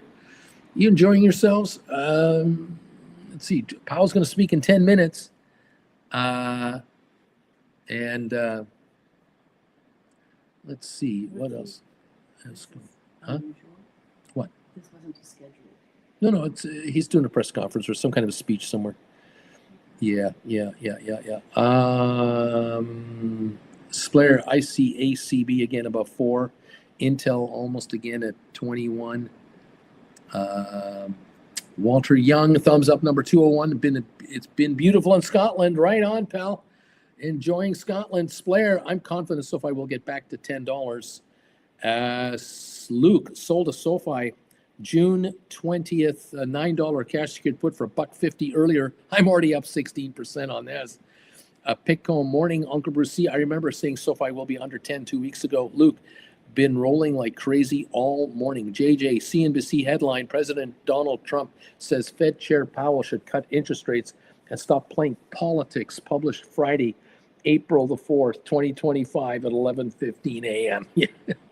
If that isn't playing politics, I don't know what is. JJ smiling. Samuel Powell is going to be speaking in about 10 minutes. Crazy 49er sold at GameStop, $30 covered call for January. Thanks. I'll take that. 435, 10 times over. Wow. Bobby Power is going to save the day. I could feel it. Bobby Powell, I mean. Chad, let's go GameStop. GameStop is the only green thing today on my watch list. 22.33, up 123 a share now on GameStop. The GameStop shares were traded 7.7 million, and 22.38 has already been the high of the session here. Stock is leading the way all by itself. 968 on SoFi. We're up 80 cents from the low in the last hour. Bobby, 22.31 showing on my screen. Splair, Uncle Bruce covering Powell's speech. Bedtime was then spending a lot of time with you. Bobby, screen time. We'll see what happens. I don't know. I'm running out of energy. I'm getting kind of tired. I didn't get my bagel boost today, I'm kind of running in. 970 on SoFi, baby. Going back to $10 on SoFi. It's coming on. We're down 94 cents only from an 888 low of the day. ASTS 2026, Rocket Lab 1646, all gaining again, coming on with a momentum trade. 2237 on GameStop. We're at the high of the day again. We're pushing the high of the day on GameStop around up 124, up 126 a share right now. Splatter, I'm noticing the concentration is gone. You're losing it.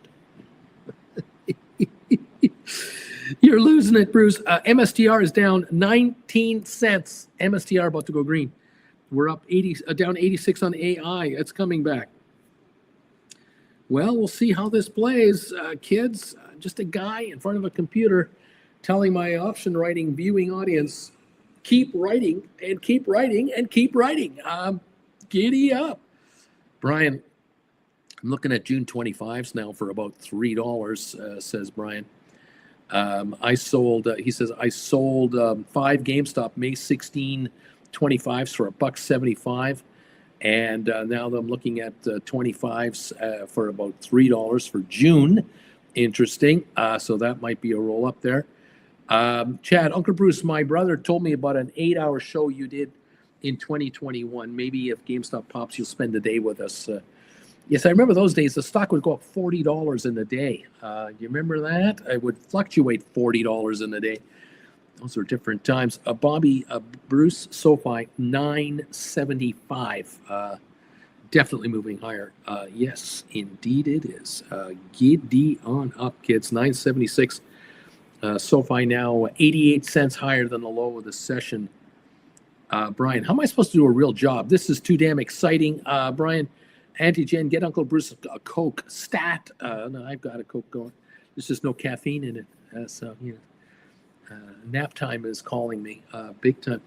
22.21 on GameStop. The high of the day, 22.40 on GameStop. SoFi now 968 with a 970 range here lately. The Dow is still off 1150. It has not recovered much. It's actually given up about 100 points, but these other stocks have improved nicely. VIX is up $9 to 39.17. A definite sell wave coming into the market. That's what I see going on. Whew, what a day today, everybody. Well done, option writers. Stay cash rich, fold your arms, and just sit there and just go, okay, dude, go ahead, play your little games, run around like just crazy players, just play away. Gamblers are getting wiped out. You're sitting on cash. Thank you very much. I could schedule bagels being ordered today, there you go. All right, everybody. Thank you for that. Yeah, giddy up, kids. Let's see if SoFi wants to go through 10, work their way higher. Can you hear the lawnmower? It's usually when I'm having my nap right about now. The mower is usually beside my window right around this time of day so that I get into a real deep sleep. Yeah. Oh, my. Such fun times. Welcome all to the program. Trying to gauge where this market is going. Unbelievable.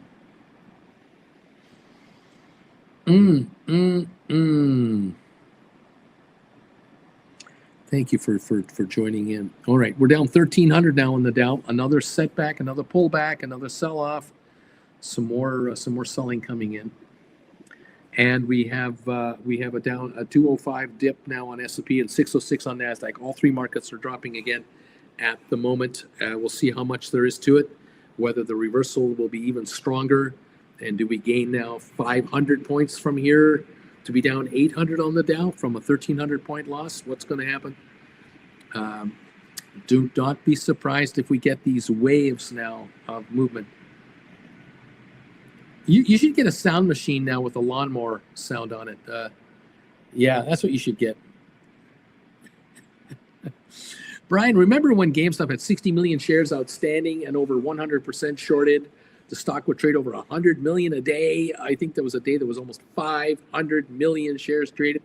Oh, I remember days like that. Dude, I'm loving this market though, Splair. Powell in 3 minutes, probably people stepping away to wait for the first market reaction. That could be what we're getting right now. We're down 1330, waiting for the initial shock commentary. Who knows what he's going to say?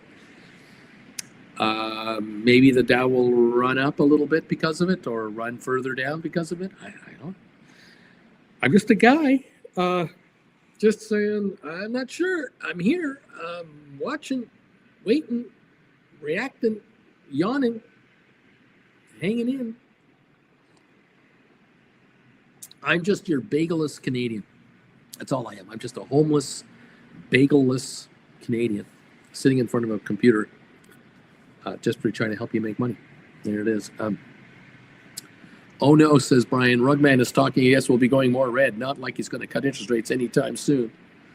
There you go. Well, right now, 1320 is a down dip on the Dow, 202 on S&P, and 605 on NASDAQ. So the speech will begin at any moment. Splair, my hair is too long for a 2-minute washing. I think I'm going to wait 10 minutes. Too much detail, I think, Splair. Way too much detail. 1350 is the dip now on the Dow as we are backing off some more. And the lawnmower is firing away behind me here. Can't miss it. Oh, my goodness. How you doing, Auntie Jen? She's fine. She's fine. Very good. 2204 on GameStop with a high of 2240. 958 on SoFi. We were just in the 970 range, 975 range. We'll watch for that. 1395 dip on the Dow right now. And we'll see what Rugman has to say regarding if Powell doesn't give way, will Trump get forced back to backtrack? I don't see anything happening on either of those two guys. Spur, will anyone who's playing it give me an idea how much is at work here? I don't know what's going on. 1339 dip on the Dow, 208 on S&P, and there you go. Okay, it is what it is. It be what it be, and that's all there is to it, kids. That's the story of what's happening. All right, I'm going to say goodbye for now because I'm dead tired. Thank you for joining me today so far. We'll see if we come on late today on the close. We'll see what's going on. Have a great weekend this weekend. Get some much needed rest.